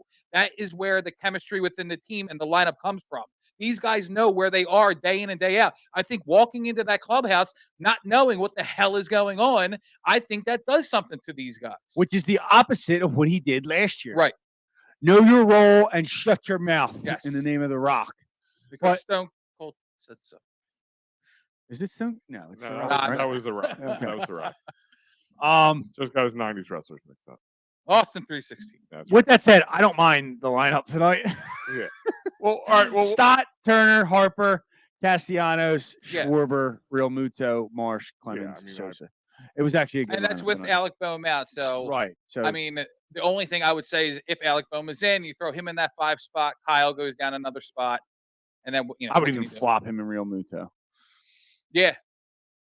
Huh? Yeah, Schwarber goes down to 7. What is so wrong with that? When you have and I don't want to I'm not trying to cut off anybody, but when you have a lot, I don't think it has to do with ego or being felt like you're being disrespected. When you have a lineup of Trey Turner, Bryce Harper, Nick Castellanos, I don't think Kyle Schwarber's sitting there going, "Oh, I should be batting ahead of these guys." I think everybody knows where they fit in. Yeah, so if he's down there at 6 or 7, that's because everybody ahead of him is playing and batting better. My thing is, if you move him into the 4 or 5 spot, maybe even the 6 spot, he's not going to take that. But if you move him down 7 to 8, I don't think so. Yeah, he's going to. Maybe not 7 or 8, but 6. I think 6 is fine. No, but I'm saying anything past 6, he's going to be like, okay, all right. And if he has a problem, then he's not a real teammate. But they send you down there not as an ego trip or like a punishment, like bad Kyle Schwarber. They send him down because they know you're going to get better pitches at this point and trying to get you out trying to get you out of the slump. That's what they're going to try to do. Slump busters. But the back to the topic is, what kind of leash do you have on Rob Thomson? Wait, this is his second year here? Who? Jesus. Schwarber? Yeah. I feel like he's been here for so much longer. Nah, man. Yeah, they saw him so and Nick we're right out of the This is Castellanos. right out of the holdout. Remember? Yeah. Bing bang boom. They both unsigned real quick. It was like late night too. Yeah, I remember Castellanos was really late. Yeah. That was like 11 o'clock on a Friday night. But we were feeling it. What kind of leash do you have on Rob Thomson? I think there's no leash at this point. No leash at this point. Yeah, they missed the playoffs this year.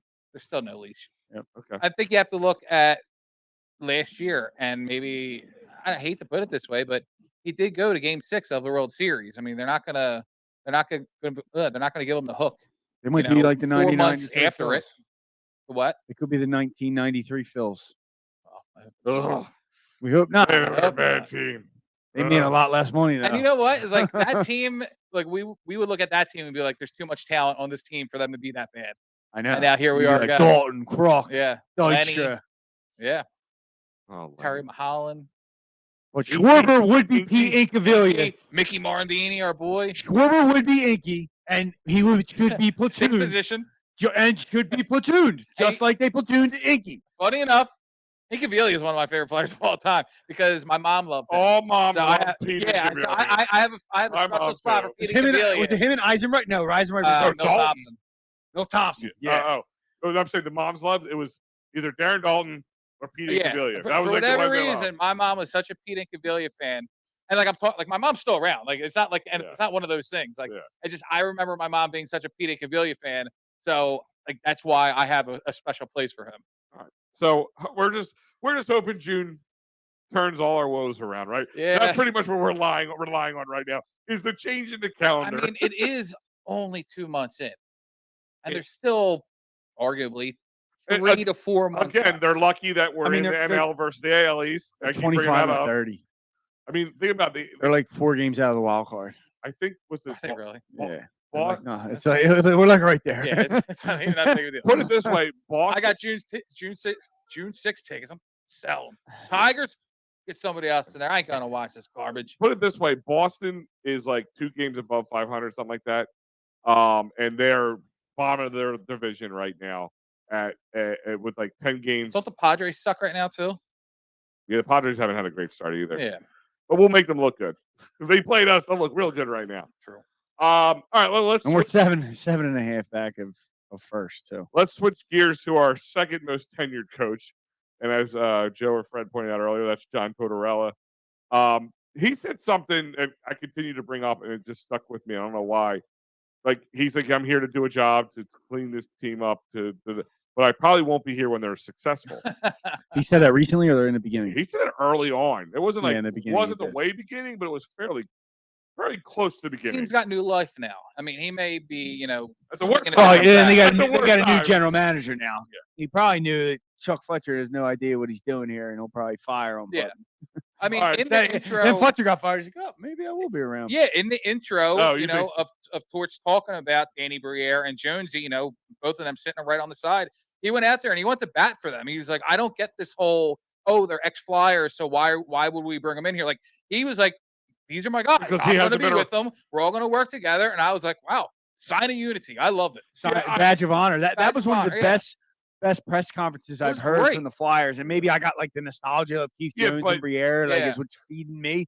But I just loved it. Loved the whole thing. It's easy for him to say that because it hasn't. This has been listen, I get people's I'm not saying I agree with it, but I do get people's all right, we're doing this again.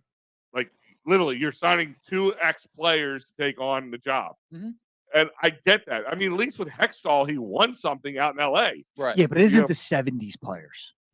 Yeah, this isn't Bobby Clark. No, this is 70s and 80s, 90s and 2000s players. You know what I mean? Yeah. And I love Keith Jones, and not just because I find him amusing. It's more like 2000s, 2010s. But personally, if you said, Al, if you were in charge of making these decisions, I would have went to the teams that have been really good over the last handful of years, winning championships, and looking at their bench and their GMs, assistants, or assistant GMs, or whatever they call them, and seeing who's the top guy out there, and I probably would have brought them in. But that's just me.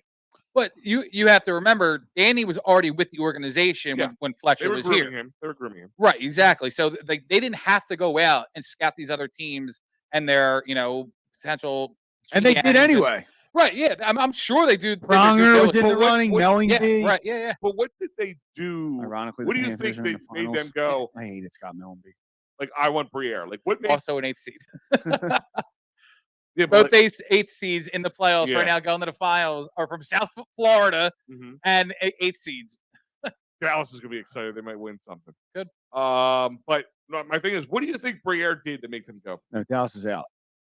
The Vegas won last night. Oh, that's right. Vegas did win last night. You're absolutely right. But my point is what do you think?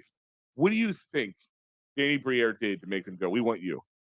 I don't know. I'm asking you guys. Intelligent. I think he said all the right things, to be honest with you. I think he was like, this is effing BS. Yeah. You know what? This is my one thing, especially with Jonesy, and I can only assume Danny Briere hears all the chatter and has for years anyway. I mean, especially with Jonesy being a part of WIP, taking all the listeners, he knows exactly how everybody feels about the Flyers. He went in after he got the job and sat on and took questions. Absolutely.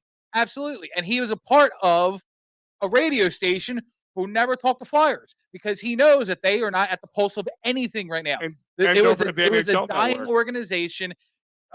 Jonesy has worn the sweater before. He wears the Flyers on his sleeve.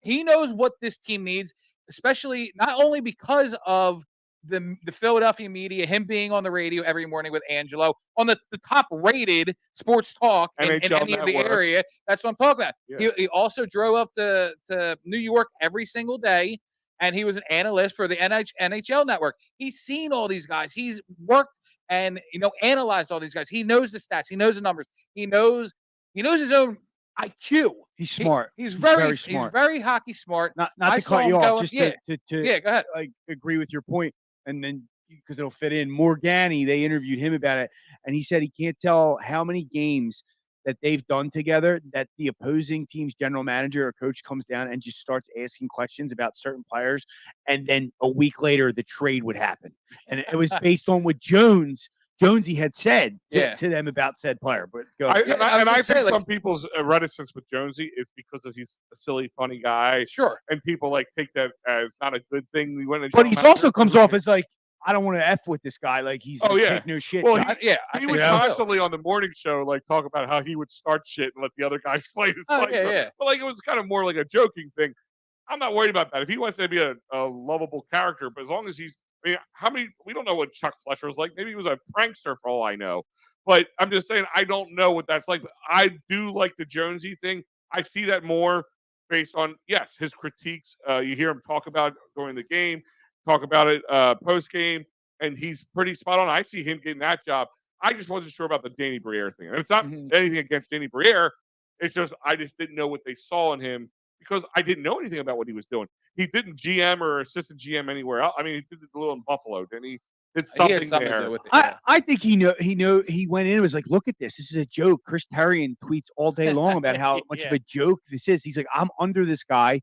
I've watched what he's doing. This is not going to get this fan base just back. do the opposite. And he probably flipped once they saw, and the Flyers fans, thankfully, for these diehard Flyer fans that kind of exclude themselves from the other three teams, they finally stopped going to the games. And finally, and it stunk, but the New York Rangers fans, for the first time ever in my life, took over the Wells Fargo Center. Took over. And I think that was it. That was it. And I think when they interviewed him, he's like, this is not what it is. This is, let's get back to the family. Let's get back to the way Mr. Schneider did it. And though that didn't give us a championship, it was a lot better than what we're looking at now. And they did compete. So I just think they're going to be aggressive. They understand that they need to lose, not necessarily tank, but I just feel like it just sounded like he knows that. They're like, you're going to have to be patient. Like this isn't, they didn't come out and lie to us like Fletcher did or try to do like a half rebuild. Yeah. Like, let me go get, I'm going to rebuild, but let me go get a good coach. Yeah. Sign players, trade for players, sign them to long contracts, and then not sign the star, Boudreaux, who wants to come here. Johnny Hawk. Like, it made absolutely no, like, I would understand not signing him if they didn't do all the other moves. Right. You know what I mean? But anyhow. Tony D'Angelo, they gave away picks for him. Exactly. Horrible. What a bust. Yeah. I mean, I knew I was excited about him in the beginning. They had a lot of busts, man. Kevin Hayes. Hold on, right there. Couturier had 8 years, and he hasn't played in Hayes made the All-Stars. He's ridiculous. But the D'Angelo signing should have been his firing. I'm sorry. And that was the other thing the organization. The JVR non-trade at the deadline, another one. Well, and then when they called him after the deadline to fire him on top of it, that was another. That just shows you from the top down how stupid it is. So I'm glad they got 2 new guys in it. But I want to stay on track because we're losing time here. And the question, I'm going to have 2 quick questions. Are you a little upset Tortorella played a little harder than he did at the end? And I want to say tanked, but okay, tanked because we could have done maybe better than the 7th or 7th overall pick. All right. And what would you say his first year altogether? I'm upset that they brought him in. You can't bring a coach in and ask him to lose. They should have waited another year. He should be brought in. Is that why you think he said what he said? Kind of like a Brett Brown thing? Like I said, like I just think he historically that's what happens. He builds the teams up. They're not able to get over the hump. He won one with Tampa, but then they fire him because they're sick of him. You know what I mean? The Rangers and Tampa, right? But yeah, you're right, actually. So maybe that's what he meant. He'd build them up, and then he'd be No, two. he only won one His Stanley stay, Cup. Okay. Only one Stanley Cup. his stay though is short lived because eventually his way he does things wears on people, and they just stop listening, type of thing. So real quick to give you the rundown, Joe. He missed the playoffs the first 3 years. In Tampa, missed the playoff one more time, but won the Stanley Cup in 03-04. Then he went to the Rangers, only missed the playoffs once, but of course no cup there. He was he had Henry there as well. Yeah. He had the tools there. Henquist, and then the Blue Jackets, he missed the playoffs twice. I don't even think I knew he was with them. Yeah. That's where he was. So I'm mad they signed him. Let me say first, the job he did is tremendous. To even get wins out of that slop of team is a good job, which shows he's a good coach. Do I wish Briere? That's another reason I like Briere. He met with him, and then magically all this stuff started happening. Like, hey, we're gonna one game he didn't even coach because Briere said, and they let the assistant guy be the head coach because they were tanking. So as far as the job he did, I think he did a tremendous job. I just think it was a bad fit. They should have waited a year so they got the top pick. So I was mad at the organization, not him. Okay. Yeah, I liked the signing right away because I knew the type of coach that he was. I knew that he was going to come in here. He's going to get into but this was also before we knew the slop that we were really going to be seeing on the ice. God, yeah. I mean, I honestly thought that he could come in with some of these guys, Ryan Ellis, Kevin Hayes, if these guys stay healthy, I mean, they could have put together a decent type of season. But then after seeing what they're putting out there, the product they're putting out there, then it's like, all right, Torts is just going to do what he can. They should have tanked. They should have just gone up and gotten one of the top three. One of the reasons I really like that he's here now is because with a fresh start, these young guys, these kids are going to be molded into the type of, and I think Torts is a very Flyers type of hockey type of coach. So when Jonesy and Briere are saying the orange and black have a new era and the Flyers are back, I truthfully believe that. And I do think that John Tortorella will be a key cog to that because of his past experience, success, and the way that he coaches these guys. He's aggressive. He holds them accountable. How many times have we heard him say, like, if you're not playing, your ass is benched. Doesn't matter. He holds these guys to a standard. He's not willing to go below it. And I really like that going forward for the Flyers. The names escaped me. The player that was just a known player that oh my God, he got a house in Delco. I can't even believe I'm forgetting his name right now. But he sent him down initially. Mm-hmm. And they were like, "What are you sick?" Cam York. Cam Atkinson? Atkinson. Not York. No, Atkinson. Atkinson. Yeah. I said not York. Cam Atkinson. Cam York's Boston, probably. I think. Well, anyhow, no, Cam York's with the Flyers. He's a Flyer. Cam York. Who am I thinking of on Boston? Never mind. Anyhow, Cam Atkinson's the guy that took the picture in Delco. Anyhow, there was this. They were like, "Why did you send him down?" Like everyone's up in arms about it. But he was sending a message like, "You're not just gonna get by. You're gonna have to work your butt off. You're doing it my way, or you're out of here." Right. And that's why there's a bunch of players that are on the block that they wouldn't name. But I think he said there's 8 players that he sees that fits his mold out of the whole roster. Well, Briere has said if teams are calling for Carter Hart, they have to listen. Hayes knows he's gone. But that's one of the things I'd like about Danny is he's very transparent. Yeah, he'll tell us what we want to hear because he knows what he's heard from past years. That's what we want to hear. Yeah. We want to know the state of the organization and what you're doing to get this team right. And then he also, at the same time, said we expect him to be the future of this team. Sure, have to listen, but then cleverly proceeded to name all the awesome goalies they have coming up. Yeah. Ursin, the guy from Russia that got held back because of whatever, the war or whatever. And then didn't he go fight in the war or something like that? Yeah. So like he may come over eventually. But he named all these other goalies too, just to like let people know, like, hey, we have other options out there. We got goalies in the pipeline. And listen, I think any GM worth his salt is going to listen to anything. Oh, yeah. I mean, unless you're coming out and listen, you guys got a good goalie. I'll give you a box of pucks. No, then I'm not gonna let you're wasting my time at that point. But I mean, has anybody one last thing on him before we move on? Because I know we're running out of time. He's been his Torts self, like he being very out front and saying, "I'm gonna bench you. You're gonna sit for tonight." But we didn't see the fiery Torts that people like going at the media or is that much? Is this We saw that. not as much? He's like, these are stupid questions. I don't know the answer to this. Yeah, I don't know the answer. Like he was getting so annoyed at the media by the end. Yeah, but we just it's not publicized because no one gives a shit about the Flyers. Yeah, maybe. Okay. So that brings us to our most tenured. But he's transparent and direct. Yeah, like he'll answer the question. Listen, why not? What do you have to lose? I mean, what are you gonna?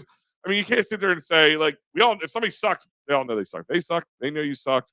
We're gonna get his head together, screw his head back on, and see what we can do to make this work. I mean, just these guys who try to like. We all watch the game, like these guys are trying to sell you a bill of goods that isn't there. Knock it off. But the last guy we're going to talk about is the most tenured coach, Nick Sirianni. Of course, the coach who helped lead us to one of the greatest seasons in Eagles football, 14-3, 70-plus sack team. Now, you're going to probably put that more on the defensive coach, but still. 70 on the dot. Yeah. Oh, was it dot? Okay. I thought it was 71. 72 was the record. They got 7. Oh, that's right. He came in, was one of 3 coaches in the Eagles' history to do the playoffs in his first year. And seemed like him and both Jalen learned from that mistake and really took it and ran with it. Is it more Jalen Hurts that he has to work with, or do you think Nick Sirianni has a big part in the Jalen Hurts growth? That's a really good question because I do honestly love what Nick Sirianni does. But I think, and I'll go more into Sirianni, but just to touch on Jalen Hurts, I think Jalen Hurts is a different breed. I think this kid's work ethic is something, at least in a quarterback in Philadelphia, like we've never seen before. This guy, hey, he went out, he got $255. He was at the moment the highest paid NFL, not even quarterback, but player in the league history. And what do you ask him? Or what's his answer? Money is nice. Championship's better. The work isn't done. He's out there. He's ready to get it going. And I do truthfully believe this guy is not done. He will not stop until he gets that Super Bowl, that Lombardi trophy, 1, 2, 3 of them. He is only 24 years old. Yeah. And even though he didn't sign like the big years in the contract, he's going to play himself right into that next contract. Oh, yeah. They'll extend him before that's up. There's no doubt Not worried about about that at all. There's no doubt about it. This kid is just a breath of fresh air because that he's tough, he's mature, he's willing to learn, he's willing to do anything, work on his craft, develop. I mean, what was one of the biggest things we talked about? His arm strength, accuracy down the field. Then what's he come out and do? He's throwing bombs to A.J. Brown 50 yards down the field. Well, it's because A.J. Brown can catch that ball. It's not him. But what I'm saying is like we've talked about his vision. And there's games where he goes out and weeks that he goes out and he's one of the most accurate passers around the league. A league that has Aaron Rodgers in it and these other big-time names. And Jalen Hurts is the guy who is in the running all season long from week 1 to be MVP. He goes out there, he has a couple weeks of an injury, comes out and runs the table on the entire NFC divisional, second round, everything. NFC championship. Don't tell me he wasn't the MVP quarterback in that Super Bowl. Don't tell me he outplayed, or don't tell me he didn't outplay Patrick Mahomes. I know your question was about Nick Sirianni, and now I'm going on about Jalen Hurts. My question was, is it Nick getting bolstered by I think Nick great Jalen Hurts? I'll wrap it up because I know you guys have to go. Nick plays a huge part in it, but I also think it's because Nick lets him do what he's going to do. Nick's smart enough to know. Exactly. Okay, I got you. I think Nick saved him early on and protected him from a lot of his flaws. And then Hurts, everything you said was 100% true, went out and had the work ethic to go fix his flaws. First man in, last one out, all the time, every time.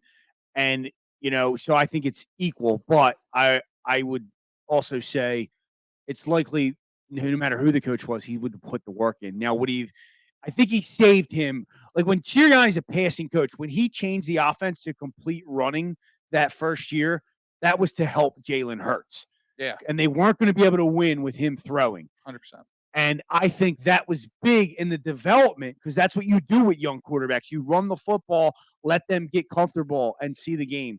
And from that Tampa playoff game when they were basically saying the game's over, they're not going to score because they knew he couldn't read the defenses, the switch, that's all hurts. So it's both.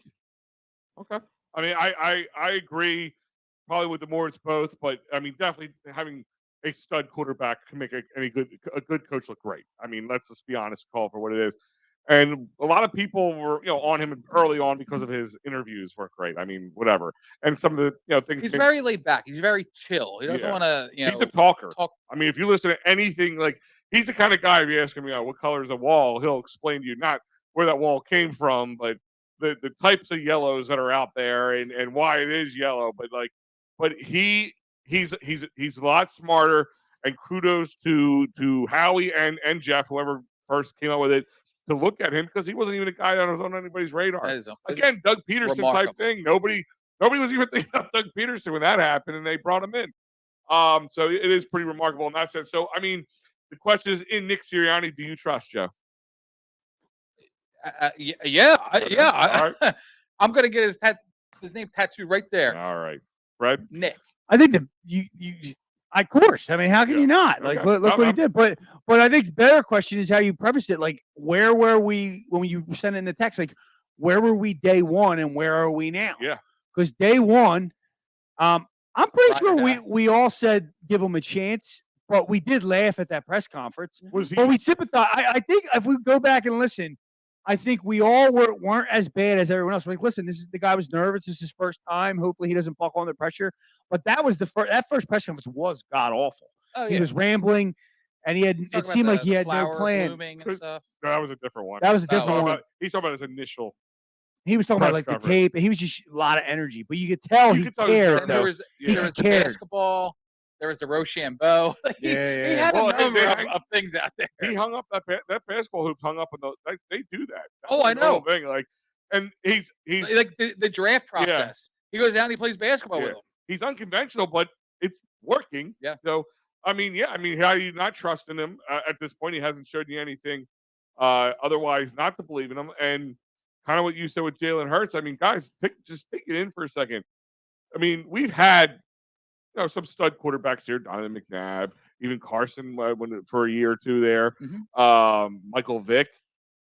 But the one thing we can never say about those guys is they have that killer instinct, that winner's instinct. You can always say that about those guys. I have no doubt in my mind. Yeah. I have no doubt in my mind. Wentz had it when healthy, and he had a clutch gene, but not to the extent of what Hurts has proven. Barring injury, the sky's the limit with this guy. Yeah. Barring injury, he's going to top Donovan McNabb as the top quarterback. Oh, yeah. Especially with his age. I mean, if he stays here for 2 contracts, he's going to knock all the records. It's going to be all Jalen Hurts. And everybody pump your brakes before you get upset when I say this. I'm not comparing him to Tom Brady, but he does have that Tom Brady-esque. It's never going to be enough. 1, 2, 3. I get where you're coming from. But there are other quarterbacks that are like that don't have success too. Mm-hmm. Like Russell Wilson, he works his butt off though. Like maybe it's overkill, but he does too, and he's not having success. So it's not always just that. I think Howie gets a lot of credit too, giving him weapons. Like it's much easier to develop with these weapons than like even like McNabb and Wentz had nothing. You know what I mean? And so like I think Howie learned from that, and now he have weapons across the board. That helps. Because now he's confident in himself. Once you get the confidence in yourself, now you probably take a step back with some, and he doesn't matter now because now he sees the field now. Speaking of weapons, the one thing I do want to bring up before we roll is real quick, DeAndre Hopkins, who's on board. I was on board initially because I thought it should be a trade and we would have him under the current contract. I'm not on. I need to see the money. I'm not on board with giving him a 4-year crazy deal because I'm more like the Odell Beckham deal with the Rams. Like, let's just get him for a year, win a Super Bowl, and then see how you are, and then let you roll. I mean, he's 30 years old. I mean, how much of a deal can you give him? Well, the Beckham deal was for $18 million. The Eagles only have 13 in cap. I'll do a 1 year, like an Alshon deal. Like I won't do nothing crazy. If he'll take that, hell yeah, I'll take him in the slot with Quez Watkins or That's my thing. Zacchaeus. Like, who cares about them two? I think Devontae Smith goes in the slot. I mean, he's so too small though. He could. I get that. A lot of small slot guys, but Jackson. Yeah, but they could take hits. He was an outside guy. They moved him in he for was plays. on inside. Plays, but he was an outside receiver. But like, well, yeah, it's the same thing. Devontae Smith is an outside, but he could play inside. Yeah, not consistently. You get what I'm saying. Anyhow, I think Hopkins would go in the slot or AJ Brown. You'd interchange them two. You got a big body that can handle those hits. Oh, dude. And then you got Goddard. And then we got Swift and Penny. That's the thing is, I mean, and the offensive line's amazing. Yeah. Like, I'm a defense wins championships guy, and better defense would have won us the championship. But like, this is not the 90s. This is an offensive league. We're going against, like, the Cowboys are trying to get D-backs to match up with us. Speaking of, like, to go get Hopkins. Yeah. And that's another point to sign him. You block him from the Cowboys. Yeah. You block him from the Giants. The Chiefs. I have a weird feeling he goes to the Browns, though. I Love Weed has poked his head out of his cloud of smoke for a second. So who? I Love Weed. That's his name on YouTube. Sheagles will miss Steich and Gannon. Go Cowboys. So you think that's going to be the Steich hasn't been here in years. Oh, Steich. I'm sorry. I'm thinking Reich. Yeah. Okay. You think that's going to be the downfalls? Our O and Steich, Reich, same thing. Yes, our O line and our offensive and defensive coordinator. There might be some growing pains, but that's not going to be the downfall of anything. I got no worry at all. I mean, the Dallas Cowboys have just it's hilarious. They're like the Sixers, like year after year. They're gonna win it this year, and they don't. And Dak is not that good of a quarterback. He's not that good. Like, it's year after year. The guy is not that good. When the tough gets tough, he folds. He can't. He couldn't even beat Wentz that one playoff game, and Wentz was garbage in it. Like, I love Cowboys fans. It's great because I had to eat crap as a kid in grade school with the stupid starter jackets and the girls loving the colors. And I had to eat crap those 3 years in the 90s. And now it's beautiful. It's just beautiful. They're going to choke. That's just what they do. Until Jerry Jones is out of there, we're good. And I Love Weed. Let me just remind you, you guys couldn't score on the Niners, and we went score happy on them. So just remember that. The team you couldn't ink your way past. Mike McCarthy, baby. That play was amazing. That last play of the game. Yeah, it was. I'm a resident of what? Resident of Pennsylvania. Yeah. If you're a resident from Dallas, I have more respect. I got no problem with that. I got some respect for you. I got no problem with that. Not that I don't have respect for you. Like, I appreciate you listening and thank you for chiming in. Thank you for watching, to be honest with you. But the Cowboy fan from Philly, I have a little less respect as a fan as it goes. Yeah, I don't get it, and I never will. The D-Hop thing, I think it would be great. I almost wonder if it would be better if they went out and got like a Miles Jack for defense. Maybe Budda Baker becomes available. They use the money for that. But hey, if they're sound on defense, and they we don't gotta be sound though.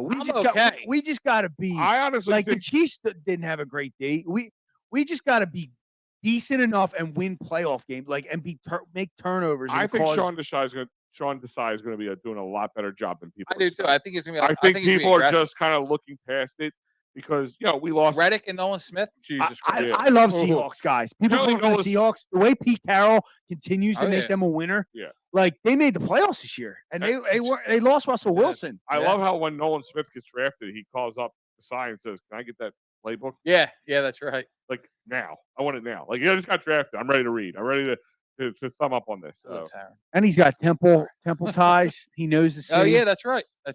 The one thing I would say is if they get D-Hop, somebody's losing targets, or Jalen Hurts is going to be out there throwing the ball 40 or 45 times a game. I think you're closer to that. Yeah.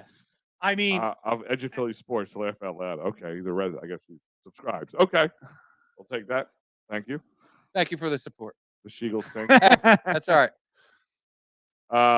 Sheagles. He can start with Dean and Hassan. Well, we could call them the Cow Turds. Yeah. I don't get Sheagles. I don't get it. She-girls, like are girls. cowgirls, she-girls. How they're what? The Eagles are girls. Yeah. She-girls. Yeah, Eagles, like she-girls. cowgirls and she-girls. Oh, It- cool. it- Good one. He's a Dallas Cool. fan. He's a Cowboys fan. What do you expect? Cool, dude. I mean, we're not splitting hairs here. Yes, Ian. That's why August 8th will, even with the new schedule, August 8th will still always be Dallas Cowboys Day. I love weed too, though. I love the name. We have some pretty good. We have Moonroof. I love yeah. weed. I do like that. Keep them coming, boys. All right, guys. Other than that, I want to remind you that there's plenty here at EoP, and I know when we get off the air, Pat Bernard will be jumping on the air to give you that post game you've been waiting for. We went a little longer tonight than usual, but here is your lineup here at EoP Sports tonight, or this week, I should say. Don't forget to go to sherrystickets.com. Use that great promo code EOP10 to save yourself 10% off. Go to cherryinjurylaw.com or call David R. Cherry at 610-565-0300 for your workers' comp, motor vehicle, personal injury, and criminal law needs. And don't forget, sorry about that. Don't forget, phillysportstrips.com. They have all the all the away games ready to go for the Eagles trips. If you're ready to go out, even to Dallas. So, if I Love Lee wants to go hang out, you can go Philly Sports Trips for the Dallas game. And don't forget there's plenty of baseball games to Chicago, Pittsburgh, and San Diego coming up. And they have a lot more coming down the line as well. Good on you, Fred. I'm Big Al. I'm Joe Shear. I'm Freddie Burns. And we out. There's one thing I want you to do for me. What? Come here.